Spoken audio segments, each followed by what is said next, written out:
Hello, everybody. This is Irongeek Cast number 40 fill-in stream because I was not able to do a cast last Wednesday. I'm still going to do one this upcoming Wednesday, but wasn't able to do one last Wednesday because of GoCon. This is Irongeek Cast number 40. And that's the loop back. Well, I don't have any particular topics for the day. I just figured I'd have a stream. I'm currently sitting here making myself fatter, eating a Caesar salad and sampling some gin because apparently I asked who the most oppressed groups in InfoSec, and Hacks for Pancakes said something about gin drinkers. I'm not sure what constitutes a good gin or a bad gin. It depends on how ginger you are. I mean, the gin has no ginger in it, though. It's called gin, but not saying it's, what is it? I'm calling you a ginger asshole. Well, my beard used to be, but now it's mostly white.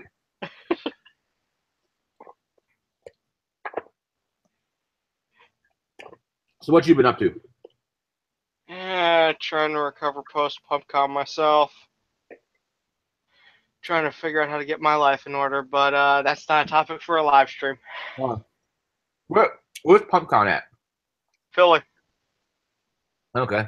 Supposed to be out there in a couple months with B-Sides Philadelphia. Yeah, Philly's a nice place. It's just in case, you know, when you've been in this area your whole life, time to fly, you know?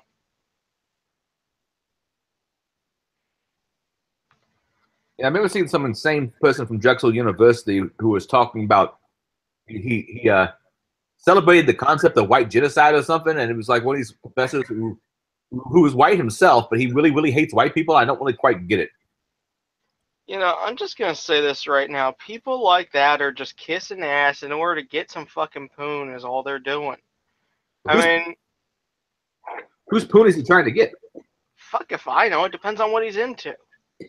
If he's in a poon, he might be in a cock. I don't fucking know. He might like both. What I do know is this. People like that fucking go around preaching this white genocide shit. I'm going to be clear about this.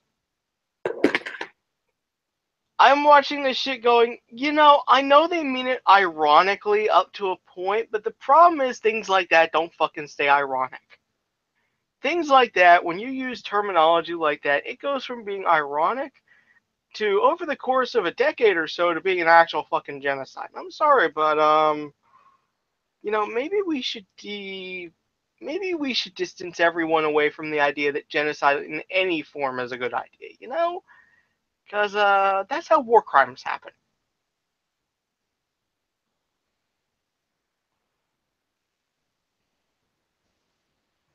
But yeah, probably Rainbow Poon.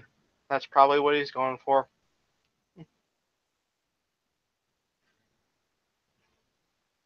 I just killed it, didn't I?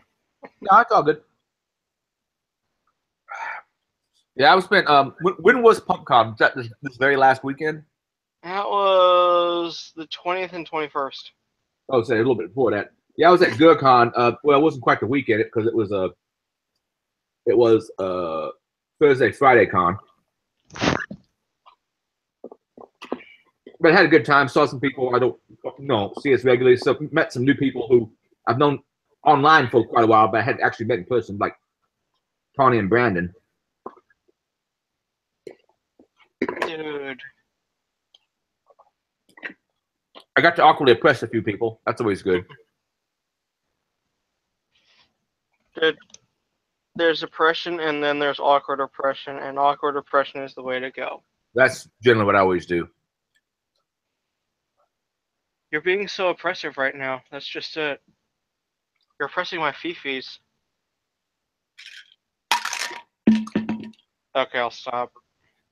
I have the cons for just a little bit. I mean, later on, we got HackerCon coming up, aka Secure West Virginia, depending on what the hell you want to call it.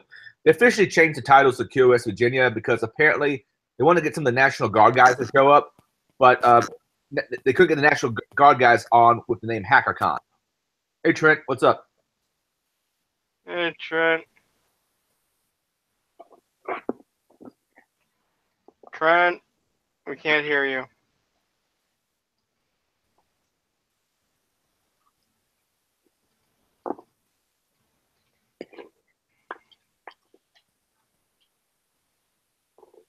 And he left.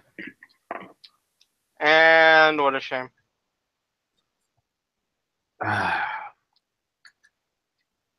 But yeah, looking forward to Secure West Virginia. That's been pretty good. It's gotten better since they had it back at a hotel. All right.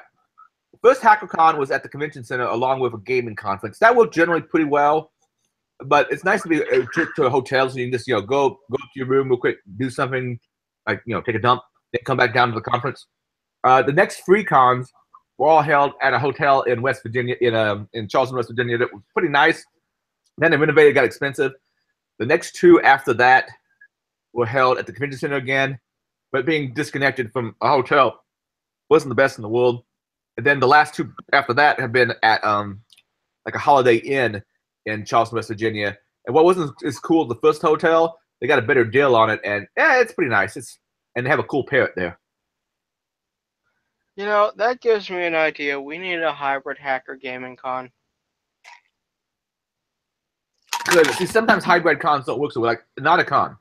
Nauticon was kind of a hybrid of digital arts, makerspace, and computer security style hacker con, and it eventually failed though. There's a great graph out there that shows like the attendance rate going up, up, up, and then after a couple years down, down, down. Well, Chaos Communication Congress actually does something similar. It's just they handle it a bit better, is my guess. They try and focus it around social impacts. If you've never been, I very strongly suggest going. It's fucking amazing. That's in Europe, though, isn't it? Yeah.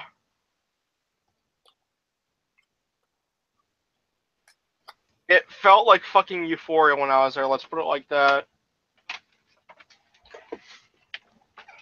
Yeah, I've only been to one con outside the United States, and that was Eastside's Winnipeg.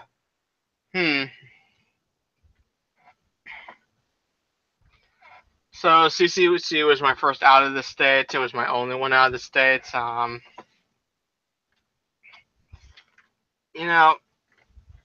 wouldn't mind going to RootCon, though. Now, where's RootCon at? Philippines. So the one major con that I'd like to go to that I haven't been to is like Carolina Con. I haven't been to Carolina Con yet. I ever tell you the story about how I wound up going to my first DEF CON? Nope. Short version is after I did my...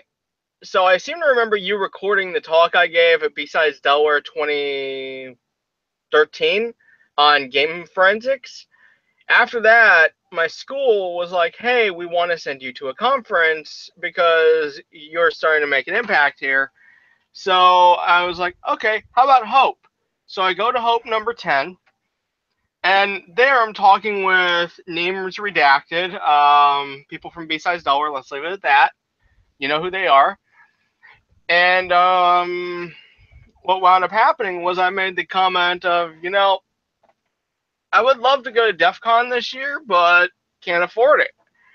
So it's like, yeah, it's kind of expensive to get out there, right? Mm-hmm. So what happens is, immediately after Hope, I do the U.S. Cyber Challenge, which is essentially the DHS's attempt to try and recruit people in and all that stuff, right? So they have 4 days of SANS training and then 1 day of CTF after all that.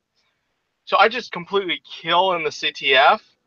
And what winds up happening is the University of Delaware, their department head winds up saying, hey, Facebook is running a contest, and what you do is you submit 5 paragraphs, 2 of them about how you got into InfoSec, and 3 of them about a project you're particularly proud of. So the project I was particularly proud of was actually a virtual reality project prior to Oculus being a thing.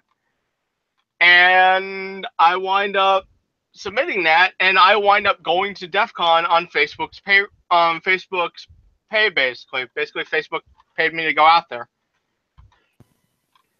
All right. So the first time I ever went to DEF CON, I was literally paid to go by Facebook. Nice. The first time I got to go, I got a bunch of people that gave me donations. I got there. The next time, a company called Tenacity, I was doing some research for, that they paid for like my next 2 trips out there. And I think right then I worked for Diebold, and they helped put the bill. I think 1 year I put the bill completely for myself, but I had enough money in the bank that, it didn't matter. Hey, TV, what's up?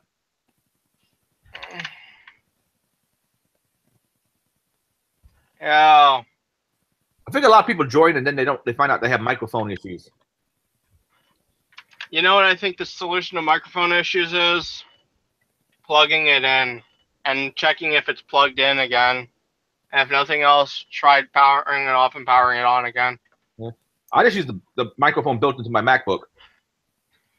I have a headset. Hey, TB.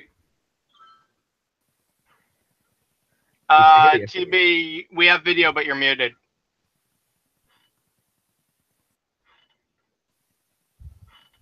I can see you, I can't hear you. I can see you telling me to go fuck myself, but your audio isn't there. We got a little kid. Now let's keep it semi-PG. We got a little kid in the background. Sorry.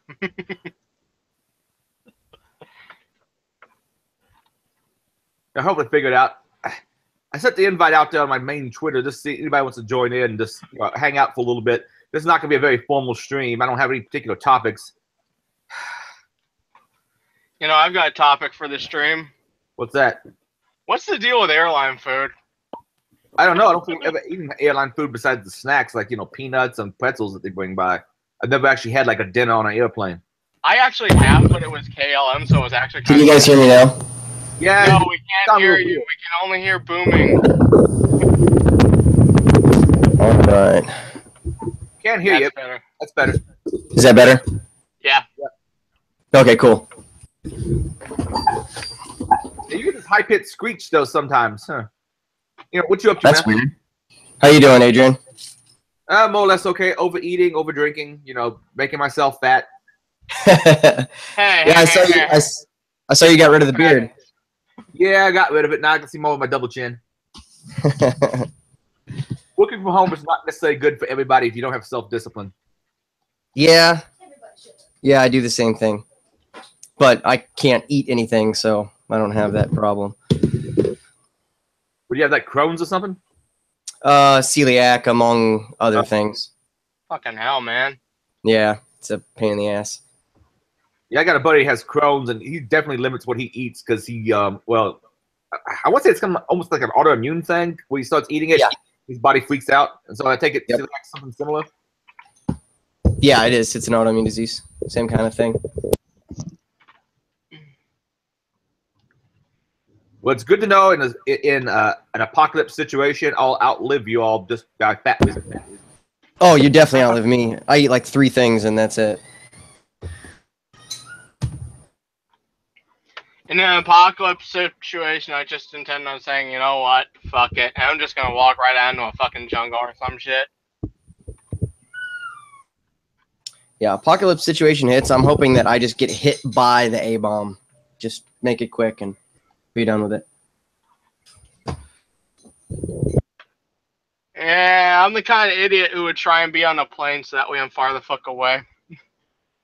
So we got any cool projects going, TB? I've been working a lot with NetHunter stuff recently, just trying to get it functional and messing with the HID attacks on it. Do you guys mess with like the rubber ducky at all or anything like that? Nah. It's been a while. I messed with Tensies and so forth, but I never messed with the rubber ducky. Yeah, so same basic thing. The NetHunter's implementation of it, you're supposed to be able to just take your scripts, drop it in the converter, and it'll automatically convert them to exactly what the teensy is going to use to do the keystroke injection. But some of the, one of them in particular, string, when you just want to type characters, for whatever reason, when you use that in Duck Hunter, it automatically appends an enter keystroke to the end of the string that you input. So I was driving myself crazy for about 36 hours trying to figure out why in the hell I was having these phantom like enter keystroke injections.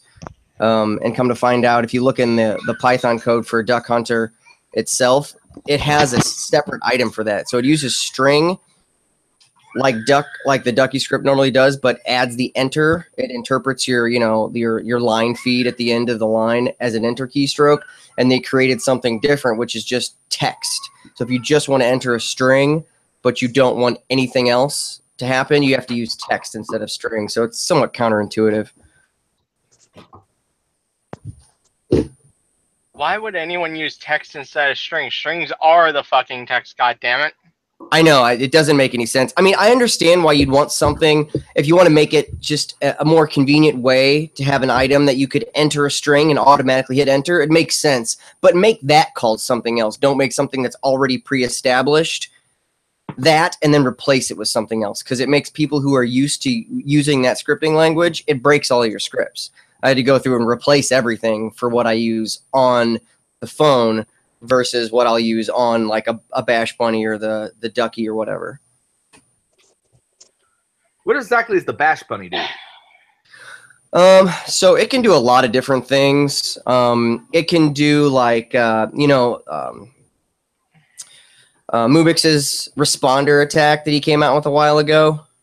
How it will, using responder with a land turtle, it'll make it look like it's a RNDIS Ethernet gadget, and it makes it the default route for everything. I think it pulls an IP address of like 1.1.1.1/8 is what the subnet looks like. So it makes it look like the entire internet is hosted on that Ethernet device. So as soon as you plug it in, all traffic is automatically by default going to by priority be routed through that device that you plug in. So if you have responder running on that, when you plug it in, it immediately shoots everything through that device in an attempt to reach its destination, and you can capture credentials or man in the middle sniff, whatever, stuff like that. I got the Bunny just on a whim when it came out, and I had a lot of problems with mine, so I didn't even mess with it very much at all. I just now finally got it working when I had some time to mess around with it, and I use it mainly for that responder payload or getting like PowerShell reverse shells back to my C2. But that is the same thing that you'll use with like the Ducky or it's just doing keystroke injection at that point. I'm not using it for anything that you need a Bash Bunny to do other than the responder payload. Yeah, I mean, I have a Hack 5 Essentials kit from back in ShmooCon, but yeah, I don't really use it that much. Yeah, they've got a lot of neat toys, but I'm liking Net Hunter so far more than the others. I personally, I don't think I've ever bought much of anything from them before, but I'm probably not going to buy anything from them. They want to force the cock on everybody. Who's that? They want to force the cock on everybody. No, so you saying who? I missed that part. Oh, the Hack 5. Oh, yeah. Shannon saying something about they won't sponsor any conference that doesn't have a cock. Okay. I'd not heard that. Yeah, it's one thing she tweeted out a while back. No. The Lambda Conf, I think it was the Lambda Conf cock is the one just everyone should use. That's not too bad. And the one that DEF CON has isn't particularly onerous either. That's the one apparently DerbyCon adopted. Pretty much word for word. No, really, the people I see who who really demand the cock are people just seem to have a certain, how do I put it this way, magical thinking that a cock was going to do more than the local law enforcement's going to. And they say something about a cock doesn't keep bad people away, but it makes it so you can keep them coming back. No, we can keep them coming back. If the organizers decide to ban someone for what they consider to be bad behavior, they can just fucking do it. Yeah, that's true. Yeah, no, I hadn't heard anything about that. Yeah, unfortunately, people seem to think the cock is the solution, when really I think it's really just something Freudian, if you know what I mean. Yeah, what does that even stand for? Code of conduct.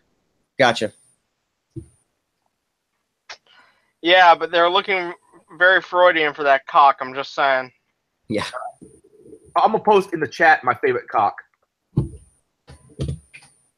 Excellent cock. I saw this cock this weekend, actually. Well, not this weekend, last week. Yes. I like that cock. It is a beautiful cock. Carl the Derby Cock. Yeah, my buddy Mary Margaret Conley, she has a farm with a lot of chickens on it, and that's her favorite cock. Pretty cool. It'll sit like a little parrot on her shoulder, and oh yeah, I see that. That is an enormous bird to have perched on your shoulder. That's crazy. Apparently, it's Smallfoot's breed. Is it? Yeah, that's what Mary tells me. I'm not a farm person, so I don't know, but so that's what she tells me. Is it's fairly small for it's it's on the smaller side for its breed, but but it's kicked some ass. Like those like a hawk that was fucking with its chickens, and the hawk ended up killing one of his chickens, but he ended up drowning the hawk. But the hawk's still alive, last I heard, because they had to like save it, and it's like I don't know if it's endangered or what the terminology is, but yeah. Apparently, protected to some degree. Apparently, you can't just kill a hawk for being a nuisance. Yeah. So he had to, get it to a shelter or something. Yeah, I know somebody who had a similar issue with chickens.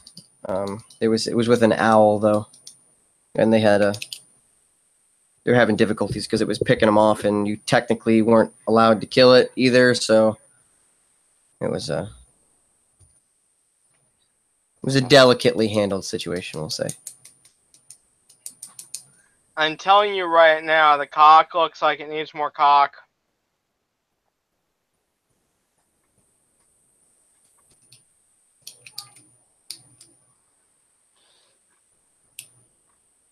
Yeah, I have no major projects. I got a pen test working on, and I need to write an article on Unicode security concerns.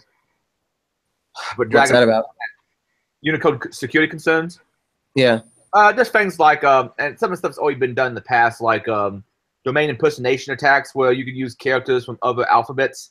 But a lot of that's mostly been solved by this particular point. Talking a little bit about steganography that you can do with Unicode by hiding certain control characters inside the text. A little bit about problems in the past where people have found buffer overflows and such that can be caused by or some kind of issue, not issue involving Unicode, because Unicode can get fairly complex. Remember, like, I don't know, 3 or 4 years ago, there was an issue with iOS where if you set a certain Unicode string come across your iPad or iPhone, it would crash it. Oh, I remember saying that to my mother on her iOS device. I think I remember that. So crap like that, it wouldn't be anything particularly new or groundbreaking. Yeah. Yeah, I'm on an engagement right now, and we're trying to work out it's a WebLogic Java deserialization vulnerability, and all of the write-ups using like YSO serial to create the payloads for it aren't relevant. So like when you pull the tool down from the GitHub repo, it's referencing like the Java file that doesn't exist in the repository. So I don't know if like it's been updated and changed and there are just no tutorials on how to use it now or what, but we've been kind of beating our head against that all day. Can I make a suggestion? Yeah. Just blow it up, seriously. What do you mean? As in, take some C4, put it on the hard drive, and blow it the fuck up. Yeah, I don't have that option. I've got no physical access to this machine. Damn. But yeah, it's been a pain in my ass. So that's what I get to do all night tonight, is try to figure out how to, basically rework this or develop something new to make it work. Did I mention I've been working? So I got vendor response back about the May attack. So first of all, everyone in this channel is aware of the May attack, right? I'm not, no. Short version is I found an attack on a game engine which allows you to essentially man in the middle to inject malicious content, which then allows malicious code injection. Okay. Is it a particular game server platform? It's a very well-known game engine. Gotcha. I gotcha. I was specifically told by their HackerOne people, while we agree this is a problem, this is a best practices issue, we do not want to restrict developer freedom, thereby we are marking this as informational. So they're marking essentially remote code execution if you're able to inject code into this as informational. Because apparently they seem to think because fixing it would require deprecating a function and replacing it with a properly handled function. I see. They have the attitude of, well, it's not our place to force a developer to do that.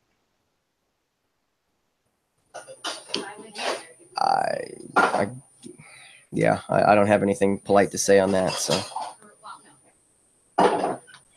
Yeah, so I do have something I'm going to say about it.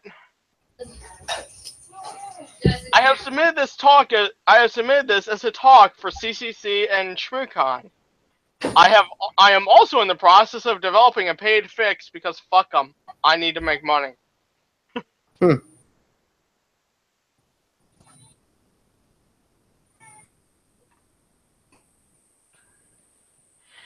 But yeah, I have nothing polite to say about them either.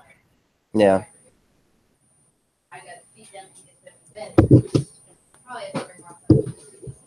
Adrian, do you know is ShowMeCon on Thursday and Friday again this year? I would assume so. I'd have to go look. Hold on a second. Because it was always Monday, Tuesday, but last year they did Thursday, Friday, which I liked a lot better. I remember Dave asking about it, but I don't know if they'd scheduled it. You don't need to look it up. I just didn't know if you knew off the top of your head. I can look it up. I know it coincides with freaking Circle City Con again. Again, yeah. Yeah, I don't like that overlap. So if I may make a suggestion, we should turn ShowMeCon into TeachMeCon. Into what? TeachMeCon. Yeah. The cock, we need more cock for that. Well, originally the name for ShowMeCon was going to be ExploitCon, but I talked to Dave Chronister and I and InfoSec Bubba convinced them maybe a different name for it, and ShowMeCon was what came up with because it's the Missouri is the Show Me state. But I always have a good time.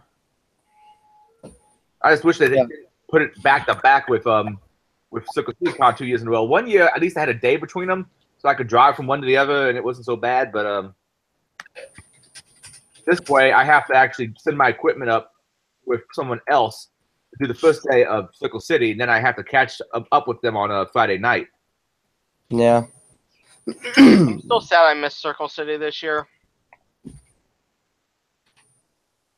Yeah, I think I'm back at the hotel they were at 2 years ago. At this time, 2 years ago. I mean, they had a special one that's closer to downtown this year because the one they usually had was filled. All right, so June 8th and 9th. Oh, no, that was this year, 2017. I know I have it in my freaking schedule. Shit.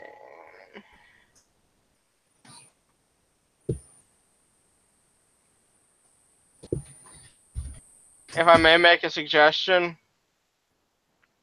What's that? We need to make a con specifically dedicated to the art of the cock. That would have to be Hackers on a Farm, which happens at Mary's place. You know, I would not mind going to that. All right, ShowMeCon is June 7th and the 8th, which has to be a Thursday, Friday, because 8th through the 10th is Circle City Con, which is always a weekend. Yep. And GurCon and DerbyCon kind of flip spaces a little bit. GurCon's actually happening in early September, September 6th and 7th, and DerbyCon's happening the 3rd through the 7th of October. Yeah. Oh, DerbyCon's in October this year? Yeah, that's just the way it happened. Or this coming year? Because we had a new venue. We're going to the Marriott next year. Oh, okay.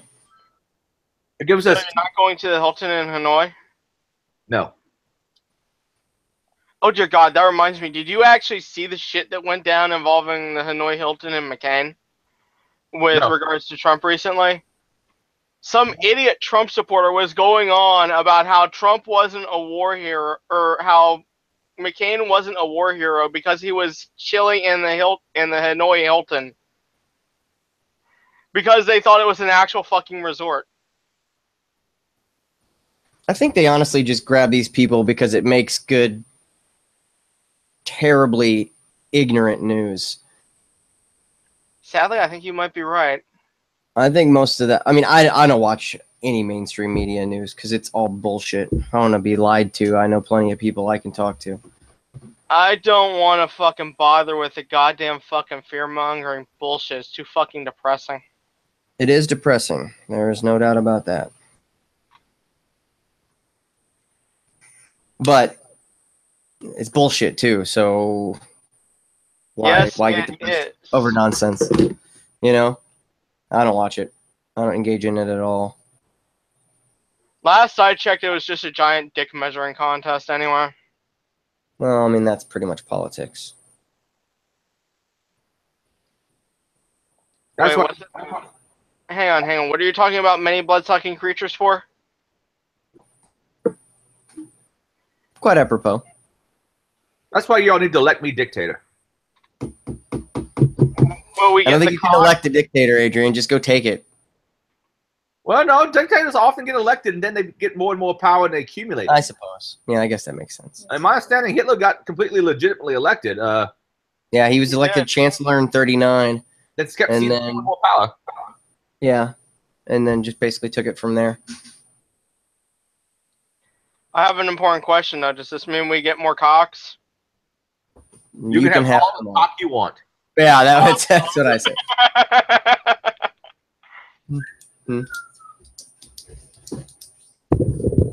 I'm not sure how many people's gators I'm setting off, but fuck it.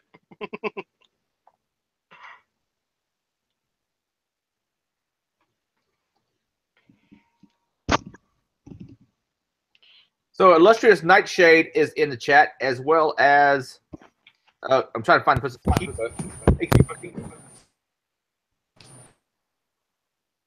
So that means we have 2 more people in here who want the cock. Got it.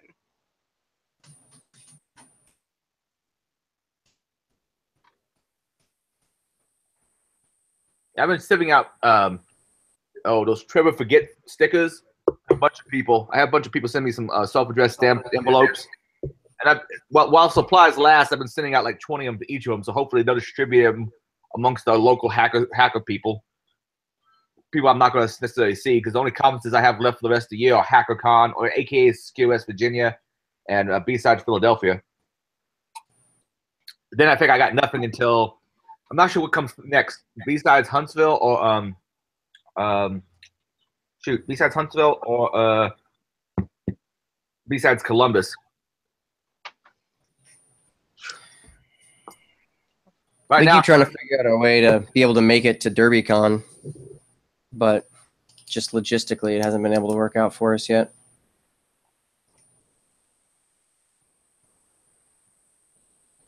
Yeah, I started like a GoFundMe to get me to DerbyCon, and made my $5 goal. But I don't think I ever actually cashed it out. We were actually looking at buying a like an RV trailer so that we could use that to come down, because with all the autoimmune problems, it's really hard for me to have the food that I need, because whenever we're at Show Me Con, you notice I always have that cooler. Yeah, I live out of that thing. I have to be able to have all the stuff that I'm going to need brought with me, and I need a place to be able to prepare it and everything else like that. So like if I had like an RV trailer, I could just have basically a kitchen on wheels, and I wouldn't have to worry about getting sick while I was traveling. Gotcha. I'm not sure how far out you'd have to park the thing though, because I don't know of anything downtown you'd be able to put that in. Yeah, I know that's another logistical problem. Well, we basically kind of abandoned it because there's 6 of us. I've got 4 kids, and the biggest vehicle we have is a minivan. So the towing capacity was so low as to make it not really practical to get anything that would fit us to come do it. I mean, we'd probably get sitters for the youngest ones, but certainly the oldest, maybe the 2 eldest, we'd like to be able to bring and you know, actually participate, because my oldest, she helps me run Lockpick Village at B-Sides. B-Sides, so St. Louis. Oh, by the way, I saw y'all's badges. Those were cool looking. Yeah, thanks, man. That was my own personal project. I was happy about that. If you have any spares of those, I wouldn't mind. Yeah, I can get you one. Oh, I appreciate it. Yeah, no problem. Like, tweet me, because I don't remember which Twitter handle you got. Yeah, it's the Enigma. Yeah, tweet at DM me and I'll send you my address. I would love to have one though. Yeah, I'll do that now. Yeah, those look really cool. How about maybe getting some business card things made by Sparrows, because a lot of those business card credit card business card lockpick sets are crap because the too thin. Yeah, these are nice. Yeah, I've seen the stuff. Are they? This Which one are they? actually is a sparrow. Because I've picked with Sparrows is decent. I picked Yeah. with Mitnick's card, and it's not that bad. I mean, it's like. Oh, by the way, I'm Frank from Tool, New York City. In case you don't know. Hey, Frank. I ran Lockpick Village over at DEF CON for a little while on Saturday morning, shit like that. I run Lockpick Village at a lot of places with, Click from the head of our chapter. Me and him kind of co-head the chapter. I don't know him personally. He's an awesome dude and really good looking. If for those of us who love the cocks, right?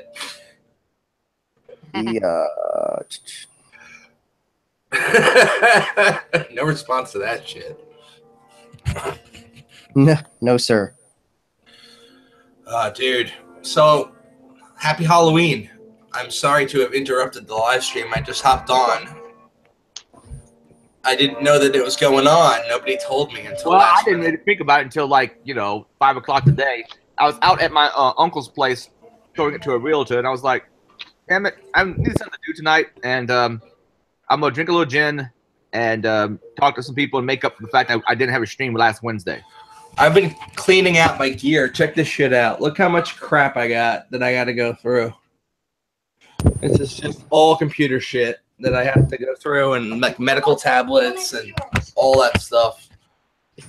I have way too much crap, and I got to go move it out to my lab in the garage. Yeah, I got stuff I need to clean my house, but I'm slobbing. Oh, dude, my wife is yelling at me. She's like, you can't have all this shit here. So what I'm thinking is I got this uninsulated little room where the power shit runs right here. It's always cold over in this room. It's a little insulated room right here next to my computer shit. So I'm thinking about just jacking some Ethernet cable into there and putting my servers in there to keep them nice and nice and cool. Save on the power bill. Sorry, getting over nasty flu. What'd you expect? Dating Miss Perfect. No comment. All right. Anybody read American Gods or watch the Netflix show? I watched the first few episodes. I need to go back. The episodes I saw looked good, but I haven't gone back and finished it. Oh, dude, go back and finish it because they changed the ending from the book, and I think they're gonna have a whole second season now of just the Battle of the Gods, like at the end of the book. And that part was kind of, my wife thinks it was a weak ending. I thought it was awesome, but there's a lot of symbolism there you're not gonna get unless you're really a very spiritual person, which I happen to be. I'm not religious at all, but I'm very spiritual. So it's like a lot of good symbolism there about how there's patterns in every religion that are just followed, and there's shit that, like, regardless of who you're worshiping and like what your god may be, whether it was Odin or whether it's the modern day concept of Jesus, that like it's all the same. It doesn't matter what the manifestation is, that it's your own personal god, and belief drives them. So whenever you believe in something, you're manifesting it into reality. Really cool shit. And I got this in the city yesterday. It's check that shit out. It's like just like Shadows from the book. So thought it was really neat. Maybe I can be the next god of technology. That would be wicked. Since he gets killed at the end. Oopsie. Frank. Spoilers. Okay, Adrian, I sent you a DM. Just fucking around. Anyway, some good quotes in that book. Religion is just an operating system, and prayer is just so much spam. Really good quotes, man. It's just stuff that you can steal.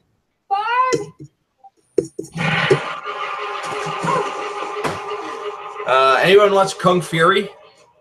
Oh, I've seen the trailer for it, but I haven't actually watched the movie. It's only 30 minutes long, man. You should totally invest those 30 minutes and go check it out. It's really strange, kind of like John dies at the end type cinematology, whatever the word is.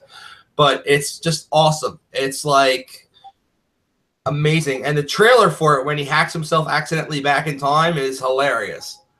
I like my Facebook profile now is Eolus Hackerman because that's his name. He's Eolus Hackerman. So I decided I'm going to change my name to that because nobody else had it. So it's like Eolus.Hackerman.1. But I changed the Haserman so my profile didn't get flagged.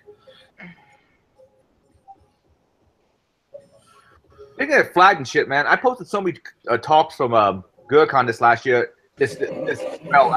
week, and I had a bunch that got flagged for copyright shit. I think because they play music in the intercession, but sometimes the music plays off into the very beginning of the first person's talk, and the person's talk. So I think I got copyright strike for that. I know Johnny's. Most countries, I don't think you can see it on YouTube, but I embedded the archive.org version. Nice. Yeah, flagging for a tiny piece of music that's playing like in between a speaker is just asinine. That defeats the entire purpose of having copyright infringement on the internet in the first place. Not as though it's really that legitimate to begin with, but using it in that way is even more asinine. It's fair use also. It's fair use. If it's just like a song playing in the background, there's no reason to take that shit. Exactly. Yes, and for nothing is the monetization sometimes goes to the company that claimed copyright. Yeah, and they figure most people aren't even going to challenge it, so they get all the money from whoever. See, I don't give a shit about making money from YouTube videos. I upload tutorials every now and then, like hacking tutorials and shit like that. But I'm hesitant to do it even because back in the day, SecurityTube stole all our shit. So we would make these things and get them monetized, and then Vivek would come along, and he would just voice over the shit and then claim it as his own content and then issue a takedown notice on our shit and say it was his material. So it's like, fuck this shit. I'm not going to waste my time with it. I like helping people. But if it's going to end up fucking me in the end, I'm just going to go to Vimeo and do it there. Yeah, I haven't seen Vivek do that to my stuff. I've only seen him, I know he's embedded in my stuff, but it's kind of out there for that. Hey, dude, the guy's a scumbag leech. There's a friend of mine who now works in a Walmart, and he was one of the most brilliant reverse engineers I've ever met. The dude could trace execution flow and find a Stack Overflow or a buffer overflow. Instantly. He taught me how to go through and find EIP and then take over our program by sending too many a string of A's and then sending another string of random characters and finding out where it was and taught me how to use Immunity Debugger. Really smart guy. You know what he does? He fucking works at a Walmart for $7 an hour right now because Vivek stole all this shit and he doesn't want to get back into it anymore. He doesn't care. It's he's just, his spirit's gone. It's you don't care. Dude, that really brings me down to hear that. I didn't know that he did that kind of shit. The SecurityTube, I wouldn't recommend anybody buy it. Torrent their shit and give it away to anybody, but don't fucking spend money on that because that guy stole it from everybody else. So if you're paying for it, you're just paying for stolen material. I don't pay for it, but that's good to know. I make some monetization off of YouTube. Doesn't amount to a whole hell of a lot. And then I put it up on archive.org if anybody wants to just torrent all the shit. And, conferences, if they want to, they can just torrent it all and put it on their own YouTube. Yeah, man. Very few do, though. Well, I've watched most of the videos you've uploaded, Adrian. That's what I spend most of my free time doing is watching videos from talks. Because, yeah, that's how I met Adrian. That and my friend Jeremy actually slept on the floor at a con in Adrian's room because he had no place to go, and Adrian's yo man, don't worry about it, you can come and sleep on my floor, I'll give you my pillows and the blanket, but I'm gonna take the bed, which is a really nice thing for him to do. He just fucking does shit like that. I'm too old and fat to be sleeping on the floor if I don't have to. Yeah, but I mean, you didn't have to let the guy sleep in your room at all. I mean, it was a wonderfully nice gesture. No problem. That's the way I used to do cons all the time. My first few cons were Greeknik. We used to have 5, 6 guys to a room, and everybody be sleeping. A bunch of people be sleeping on the floor. Well, it's still fucking awesome. I mean, I don't think I know anybody else who would just offer up to a stranger to let them sleep on the floor Because everyone's so paranoid, especially in New York. Everyone's so paranoid that like everyone's gonna be a killer or something, or like. I don't even remember which con this was even at, man. I don't even remember either. He told me the story once, and I was like, "Yeah, I know Adrian. He's fucking awesome. I can see him doing that." Well, thanks. Yeah, I usually have a lot of people crash with me at Derby Con. They give me a Derby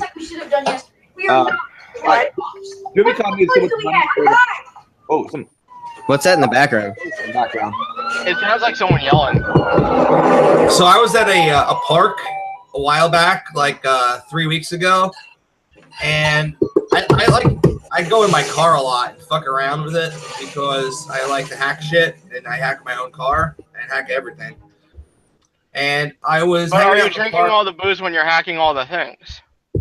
I was until David was a little mean to me recently, and then I stopped listening to his music until he apologizes for being a dick to me. Especially after I got Holly Maniani to fucking play at his DEF CON show because he wanted her to play there, and then he never talked to me again. You know, it's a falling out over the whole fucking issue with Will Genovese, who doesn't like me right now. Oh. Right here. He thinks I'm some kind of snitch because I gave away some of the stolen material that they stole. It's like, so you call yourselves black hat as fuck, yet when I give away shit that you didn't legally come by across anyway to somebody else who uses it illegally, you're getting all bent out of shape. You're fucking hypocrites, man. Hypocrites. Anyway. What is that in the background? He's watching like an action movie. Sorry about that. That would be Stranger Things that my wife put on and then went into the bedroom. Does shit like that.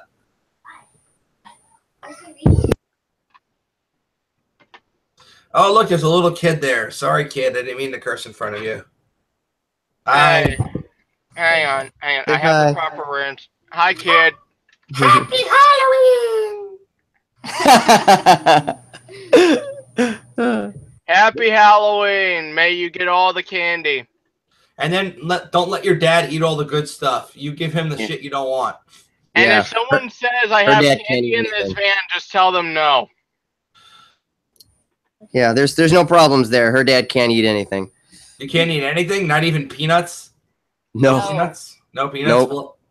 No gluten, no nuts, no gluten, no dairy, no soy, no beans.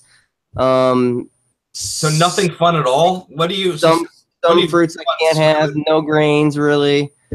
I eat chicken and apples and plantains, and that's it. But what if you realize that we just live in the Matrix, man? And then I tried that and I almost died. oh shit! So I almost got out. Actually, I don't know if that was. It was a near success. Yeah, man. When they ask you to take the blue pill, Try harder.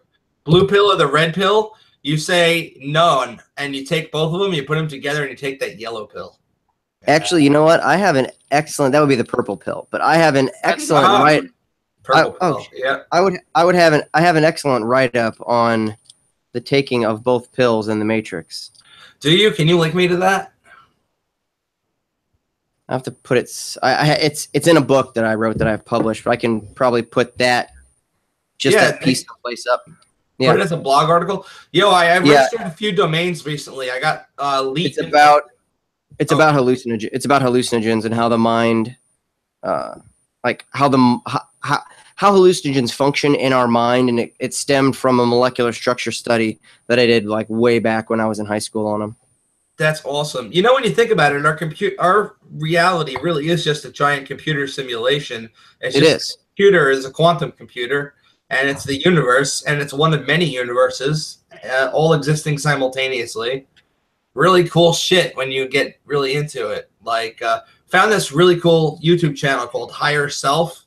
Been watching their videos. Some of them are a little bit out there, like about the Pleiadians, and about like the Arcadians or whatever the hell their name is, or the tall whites. That shit I don't really get into. But that's a red flag. Some of the other stuff, the meditation videos, I really like. Yeah, just like they have some really good ones that are just about meditation that don't mention any of that other shit. and those I love. And it's not one person doing it; it's like a collective, kind of like Anonymous. Yeah. And they use the computer voices instead of talking themselves. I'm actually thinking one of the guys. He sounds a lot like one of the dudes I used to hang out with in Lulsec. So I'm thinking it might be him, but it might not be. But I mean, same kind of methodology and things that he talked about is this person talks about, and he's using the same TTS engine that guy used to use when he uploaded videos. So probably. Looks like I got to pay some back taxes on some of my uncle's land. Back taxes on what? Back taxes on land that my uncle owns in Arkansas. Oh no! I guess I technically, his estate owns it now. Well, two things in life are certain: death and taxes, and Doctor Who kicking ass. That's 3 things, you jackass. No, I started counting at 0. Did your uncle pass away or something? Or are you like his executor, or exactly. how'd that happen? He passed away earlier this year. Sorry to hear that. That's okay. It's a bummer, but you know. Yeah, I know. We've been dealing with some similar things. When my grandma passed away, we've had some similar issues. So. Yeah, my grandma passed away a couple years before him, and he didn't scrape all her stuff, so I gotta fix up some of her stuff also. Yeah, we've been going through the same kind of issues. Dude, that sucks. My friend Rob passed away recently. Really hit me hard. I was in the psych ward after it happened again. Like, I was in the psych ward after DEF CON for a month, and then I got out, and I was all happy, and then my friend Rob goes into the psych ward himself, chokes on a bagel, and then I was so distraught, I ended up, like, not taking my meds and going out walking in the city after a job interview, and some dudes beat the crap out of me, and I ended up back in the psych ward. And, yeah, and, like, I tried to explain to the doctor that I was fine and that I didn't need to be in the psych ward. I needed to have my medical stuff taken care of. But instead, he was like, well, you're obviously having some kind of issues if you're walking around in the middle of the night in the city at Riverside Park. And I'm like, but it's a really nice area, and it's uptown, and nobody usually fucks with people in uptown. It's usually like Midtown or like Central Park or, you know, even downtown you're going to get screwed with.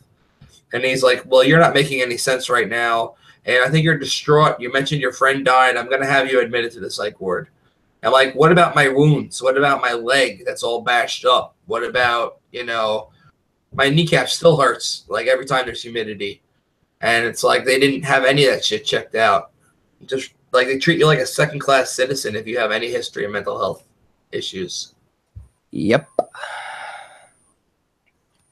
And forgot one other thing. The ILF needs to raise some money by November 5th to get some equipment. That's the Innocent Lives Foundation that Chris Hadnagy runs. I didn't know he ran a charity. I don't know much about it. Oh, dude, they track down child predators and people who crowdsource that stuff. So they're trying to make sure that those kind of bad people don't get around to being in the world anymore. Well, at least that they end up in jail. We're not going to like crowdsource getting them offed. But anybody who hurts a kid, we want to. Although I would finance that. Well, if you have the means, man, there's a Facebook campaign up now. I think it's only got like $10 submitted to it. But I'll share a link if you want, and you can check it out. Hold on.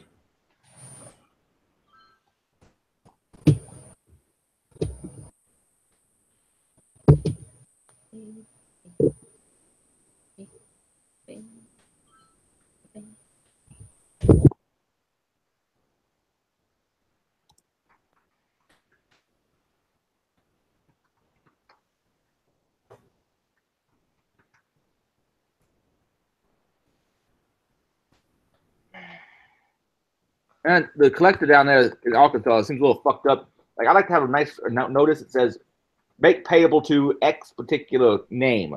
But this has a person's name on it, which doesn't look right. No, that shouldn't be a person's name. Yeah, but it doesn't even say payable to that person. I'm assuming Islam County, Arkansas collective but I'm gonna wait till I hear back from them before paying it. Apparently, I Yeah. don't pay extra fees unless I get it. As long as I get it in before the 8th of next month. I would just call them and check what's happening before sending them any money. We gotta go. Okay. Here, help me get him. I just locked myself out of my account. I am such a derp.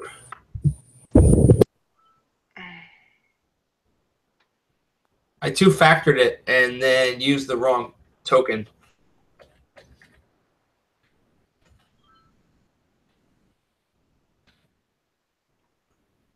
What's the practicality of using like Jitsi or something like that for these meetups? That would be nice. I don't know much about Jitsi. What is Jitsi? Jitsi Meet, JITSI. It's just like super simple. We use it a lot just for video conference stuff. You just Also, it's encrypted, which is yeah. nice. Yeah, Yeah, when I watched the nice thing with privacy. Edward Snowden doing a live video conference, he used Jitsi. He decided that was the only secure way to do it without getting his hotel hacked. I guess the location hacked to where his hotel was. Okay, you need to help me get the other two in bed. He's fixing my cup. Yes. Yeah, I like it. It's pretty nice. It screws up colors sometimes, though. Like the colors just get a little. It's the codec that it uses. It's like a modified version of H.264 with some tweaks, and it just gets a little yucky sometimes. And I use Google Hangouts because it automatically will upload it into YouTube. Yeah. I mean that's how I catch the notifications. It is super handy. I just try any ways that I can to de-Googlefy myself. I agree. Google, they do a lot of cool shit, but that's all shit that's, a bit spooky. Look, I think if anybody is going to come up with a good AI that doesn't try to destroy humanity, it'll be Google, since their whole thing is do no evil. Yeah, but I don't buy that.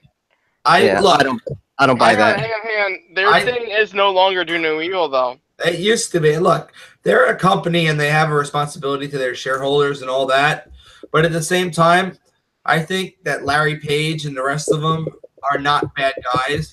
I think that Bill Gates is a fucking horrible, is a horrible human being. Despite his donations to charity, they're all for to support technology that he wants to get off the ground, that he owns the patent to. Like his water, the thing that pulls essentially a dehumidifier that he wants to put in African countries in the villages that runs off solar panels.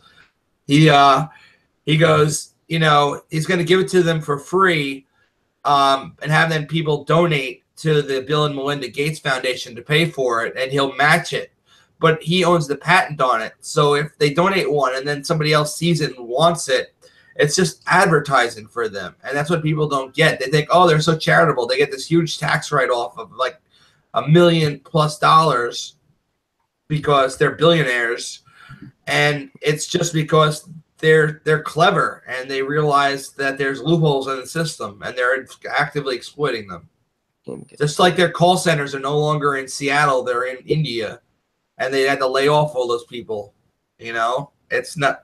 Microsoft has never been a friend to the hacker community, even though my friend Kelly loves Microsoft. But like, I think Linus Torvalds is a much better role model for our youth than Bill and Melinda Gates. It's like he's still hacking the kernel to this day. He still submits patches. He still, champions for one way of booting up Linux over another. Essentially, it's like, I don't like this version. I don't want this. I don't want to use this. I'm going to use that. And he makes security decisions still. The product, even though all he really contributed in the first place was the kernel, and everybody else built the rest of the stuff around it. I mean, he's like a hero, man, and he doesn't get paid for a lot of that. And if you talk about it, it's the GNU Linux project. It's not just Linux, and there are so many different forks of it that it's kind of like an ecosystem rather than a single operating system, where you have like CentOS and Fedora, and you have Ubuntu /Debian, and you have, you know, all the different flavors, and then you have the real Unix stuff that's still, and the Unix upstream stuff gets stuff from Linux now. So it's like somebody submits a bug patch in Linux and it ends up in the FreeBSD kernel because they have the same vulnerability.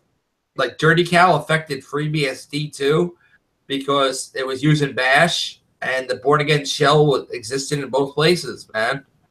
So sometimes the privesc bug works in both places, and a patch that somebody submits to fix one fixes the other. But can you imagine how long Dirty Cow worked? Forever. So it's like if you knew about that beforehand, you could privesc any Linux system. Just like you could do it. You could, but it made the system so unstable as to become practically useless. It's like MS-08067. You smash the stack, and it's not going to work twice on the same session until a reboot. And it's not going to make the system so unstable. What you need to do is once you get in as a hacker, you need to immediately establish your reverse shell and your lateral movement. So essentially, you have to, with hacking, the rule is one is none. So if you have one shell on a system, that's useless. You have to compromise multiple things so that, like maybe Netcat will call out to you on a reboot so that if the system crashes, you can get your shell back. Or you can use the old Bash version of Netcat from essentially there's a Bash command you can type in that does the same thing as Netcat, which is on Got Milk's blog.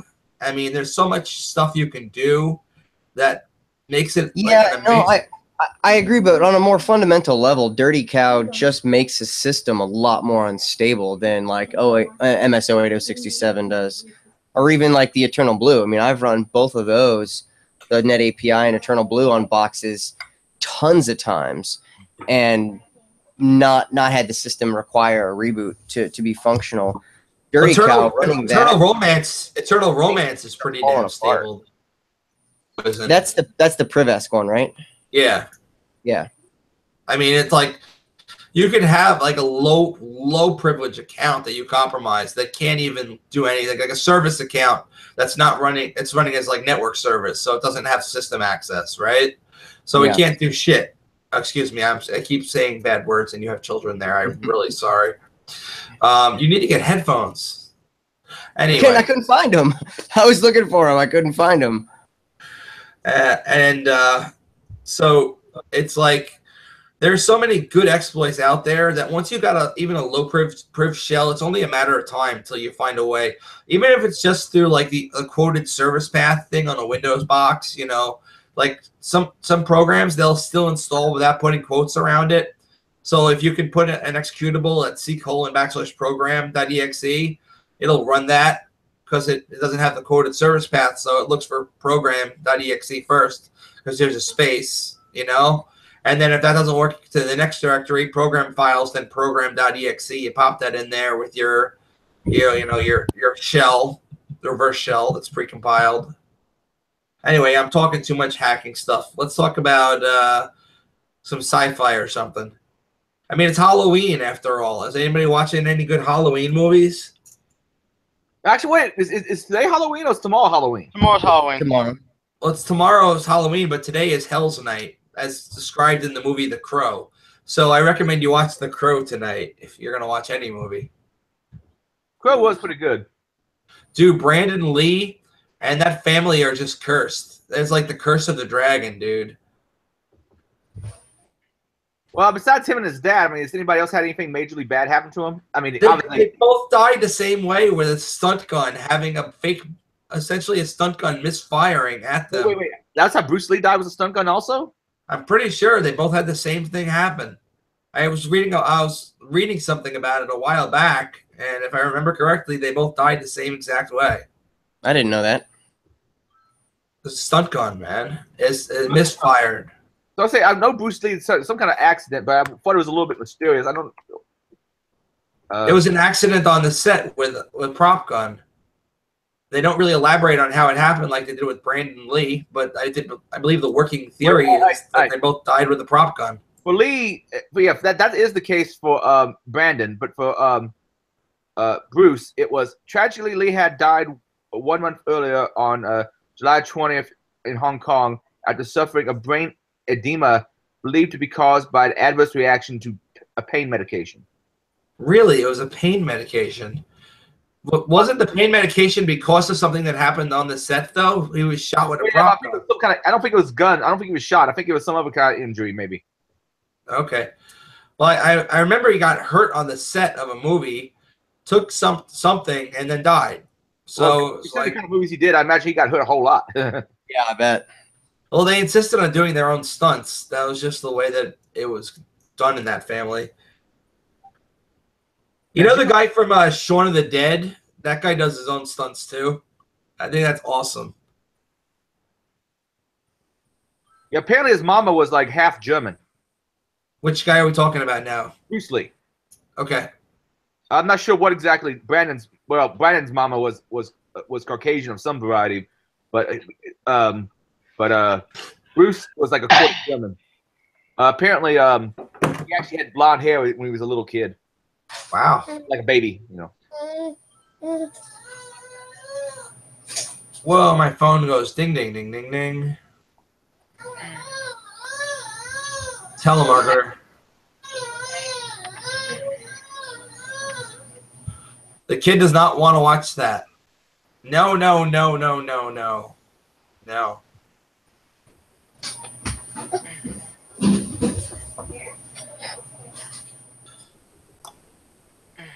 It's all quiet now. Hey, look, let's do the Stranger Things thing.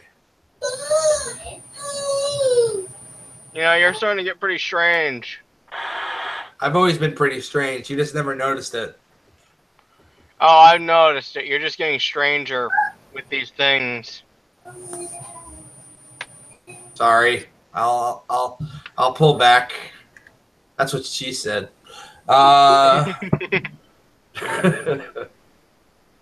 Stop getting stranger with these things. They're Stranger Things. I know, and they're getting stranger.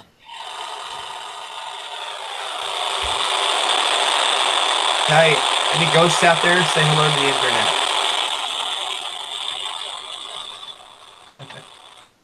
My ex actually believes in that stuff. She's a little out there. I don't. But it's. Was this your crazy ex? Oh yeah, this is the dominatrix, Jill. She's pretty cool, actually. Oh. Yeah, Lee still has one surviving descendant, Shannon Lee, apparently. Shannon Lee. Let's go hang out with Shannon Lee. It should be a good day to do that. Where does she live? Damn. She was born in Los Angeles, but that doesn't tell me much about where she is now. Are you on a Wikipedia journey? Yes. Damn Wikipedia. So you see these two things?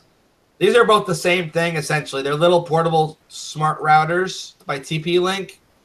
And our good friend Darren Kitchen decided to take these apart and rewrite the firmware and then up the price. This one costs $20. This one costs $15. And if you go to the Hack 5 Hack Shop where they've modified the firmware, which kept the hardware exactly the same, except they soldered on an antenna over here, and they kept this the same. They sell this as the Packet Squirrel, and they charge $150 for a $20 thing, which essentially is a PCAP. It's like Moloch with an interface where you can do PCAPs via web GUI. And yeah, it's got a USB port on it. As does this for storage. USB port. Yep, like that. Yeah, just like that. It's the same form factor. It's the same thing. They just took this hardware we've been using that. This is the same thing the Pwn plug used. This is what the Pwn plug was using for years, man. That Jason Street's company, and I love Jason Street. If I were a chick, I would marry Jason Street. Pony Express was selling. So they just took the same shit Pony Express was selling for $100, up the price by an extra $50, and wrote their own firmware for it. And well, I think they jacked a lot of those. The Packet Scroll's like $50, like 55, I think. No, the Elite version that has whatever it's called on the board. It's got eMMC on the board. Like this has eMMC on the board. You can get a cheaper version of this for $15 instead of $20 that doesn't have eMMC, and it just has an SD card. But so this has 32 gigs of essentially flash memory that's soldered directly onto the main board. That's eMMC, which is a different version of RAM. It's like RAM that doesn't get overwritten on a reboot. It's fast. I didn't think they had one that had any internal memory on it. Pretty sure they charge an arm and a leg for it. Hold on, let me check. It's actually it's 60. It's not 55. $60. It's smaller than that thing. It's the same exact thing. They spray painted it black. It's the same thing. I'm telling you. They changed the enclosure a little bit, but look at it. It's the same thing. Theirs is a fair bit smaller than that, but functionally it's the same thing. I have another main board that's the same. They're all the same, but like, I think that the TP-Link cheap routers, they probably went to take one less with their packet squirrel. They went with a cheaper version of this that only has one Ethernet port, and it's at 1000 instead of Gig E. This is a Gig E. So in terms of hardware, they're probably looking at something that costs them like a few bucks, like less than $10. If it's only got one Ethernet port, if you're sourcing that from China and in a decent quantity, and it's the same board that TP-Link uses, it's already made. You just have to change the pinout a little bit. You make 100,000 of these in a PCB, and then you have it like if you read Andrew's book. I'm sorry, Andrew Bunny Huang's book called Hardware Hacker. He talks in detail about how you can get shit made really cheap in China if there's already a design for it. You can literally just steal the design and have a part added or removed or stripped and steal somebody else's design if you send them a copy of the PCB. So it's like you can literally just take a board and they will reverse engineer it for you and then make you several copies of it, as many as you want, for much cheaper than if you were going to buy it legitimately from the company that really manufactured it. So it's essentially making your own knockoffs, but using China. Yeah, and that's basically the Chinese business model in a nutshell across the board. Well, it's not just that, but it's third shift work. So it's like it's the same factory that might actually make the real product, right? And then have the workers come in the daytime and then in the mid-evening. And then at nighttime, when normally it would be closed, they have another shift of workers come in. And that third shift workers are the ones who actually make your device in like the dead of the night. Because they're all on speed. Yeah. Well, they're actually taking this. This is very popular in China. This is essentially a vitamin B blend that's got here's what the nutrition label looks like. It's basically the B12 and the other stuff, but it works pretty well actually to give you energy without a high like caffeine. Yeah. It's just a B vitamin blend. Yep.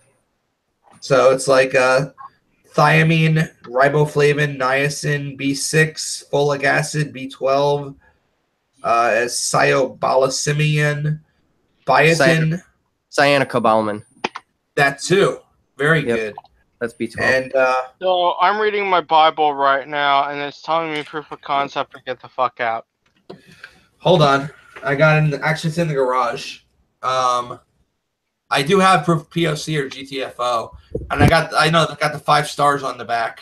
Ooh, is that the wife? I hope that's the wife, not the girlfriend. Oh wait, there's no wife. Never mind. Love you too. He loves her too. There's mutual love and respect and admiration in this relationship. Sometimes.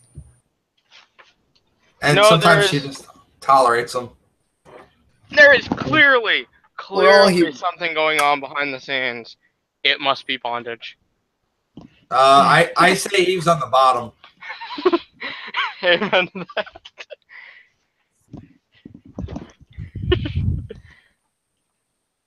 Man, I need to get back to electronics. I used to have a lot of fun with that shit. I remember now a zombie simulator I made on a on like a, what was it, an 8x8 LED panel, and now they got much bigger panels out. I can probably make something really cool. It was like you see the Game of Life. All the electronics. With the Game of Life, it's like that. This was like zombies versus humans, and if the certain rules, like a certain number of humans were around a zombie, they could kill a zombie, or there's a chance. But if the zombies kill a human, it would become a zombie and chase you around. And I had a whole set of rules for it.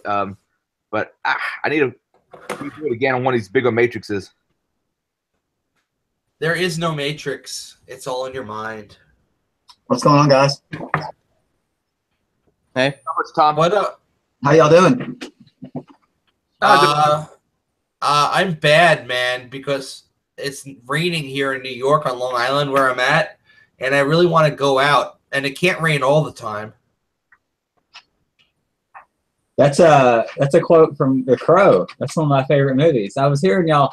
I've actually met Sharon at a comic show. She actually is a big proponent for obviously her dad. And, pretty cool person actually. Yeah, that's pretty cool, man. So, yeah, I actually right when I got back from DEF CON, I was obsessed with that book, American Gods, and I'm still kind of obsessed with it. I went to the beach with my friend Click. He's number 1 and 2 in New York City, and I'm number 2. And I made this video here. I just put up on the side there. Can you see it in the group chat? Yeah, I see it. Yeah, I see it. Check that shit out. Thank you, Click.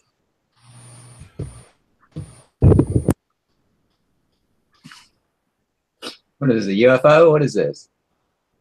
We're at the beach. Oh, you're at the beach. I can hardly see it. Thank you, Clicky the Pooh.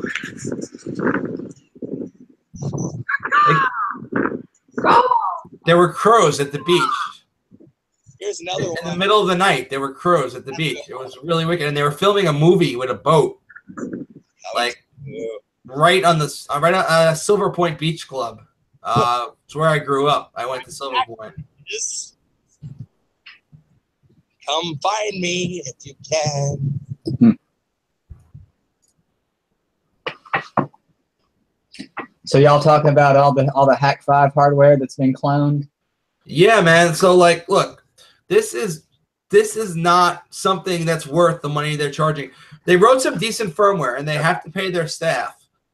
But I could rip that firmware off with my Bus Pirate in like a minute and a half. I mean, I'm friends with Ang over at Red Balloon, and their challenge to work at their company is to hack either a phone or a hard drive. And I have both of them, and I've hacked both of them. The only reason I don't work there is because they don't really have an opening for somebody like me. It's like I could get a really low level job, and the job that I would want is what Ang already does. So it's like I can't be a chief scientist there because Ang is the chief scientist, and the rest of the guys are. Oh, what do you got? Show me your shit, man. I love hardware. All right, I got you. Okay, the first thing. Have y'all heard of OuterNet? OuterNet. Okay. OuterNet. So this thing is a. Oh, I want it now.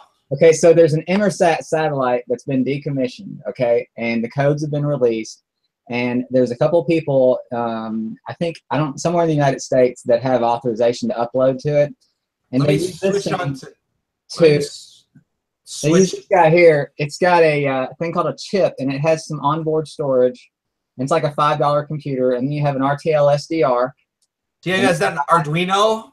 RTL SDR, is that a crazy radio dongle? I don't know. It's just a chip. It's just a regular one. You can run any one you want. So no, the one on the end, is that the crazy radio PA dongle that's used for NRF hacking keyboards and shit? No, this thing right here is the high pass filter. So it only allows the radio waves from this antenna. That's is that a low pass filter or a high pass filter? High pass. Okay. Yeah. Can you send me the specs for that? I want to build that. Yeah, you can buy the whole thing for like $30.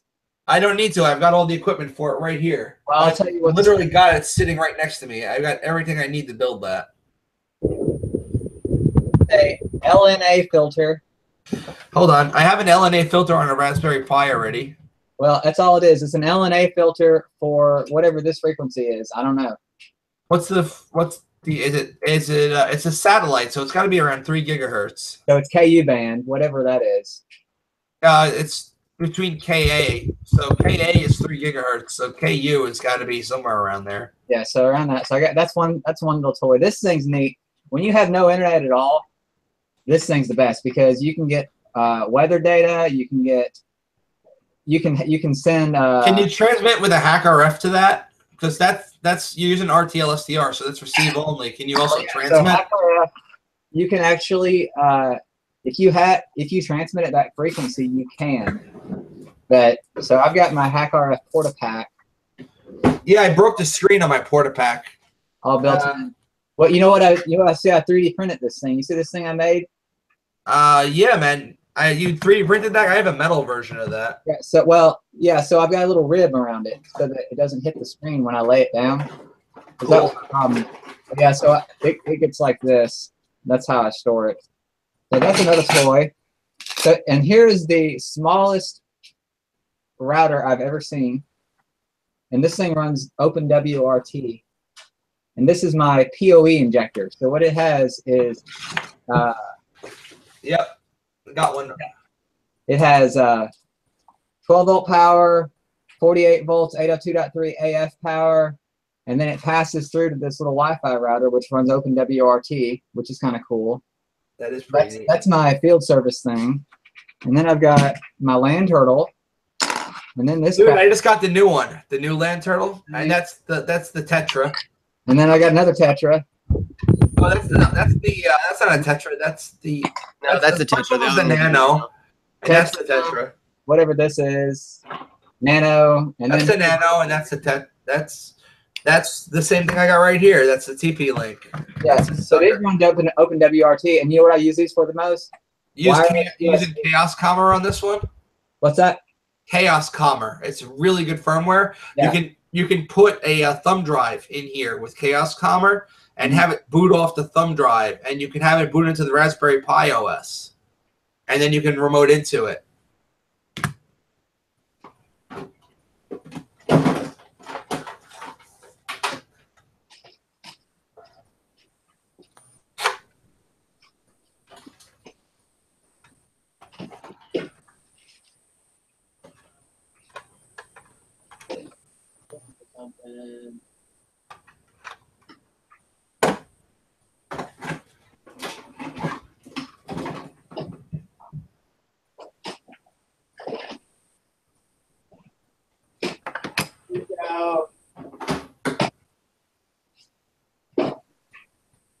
I got some friends who are much better electronics than I am.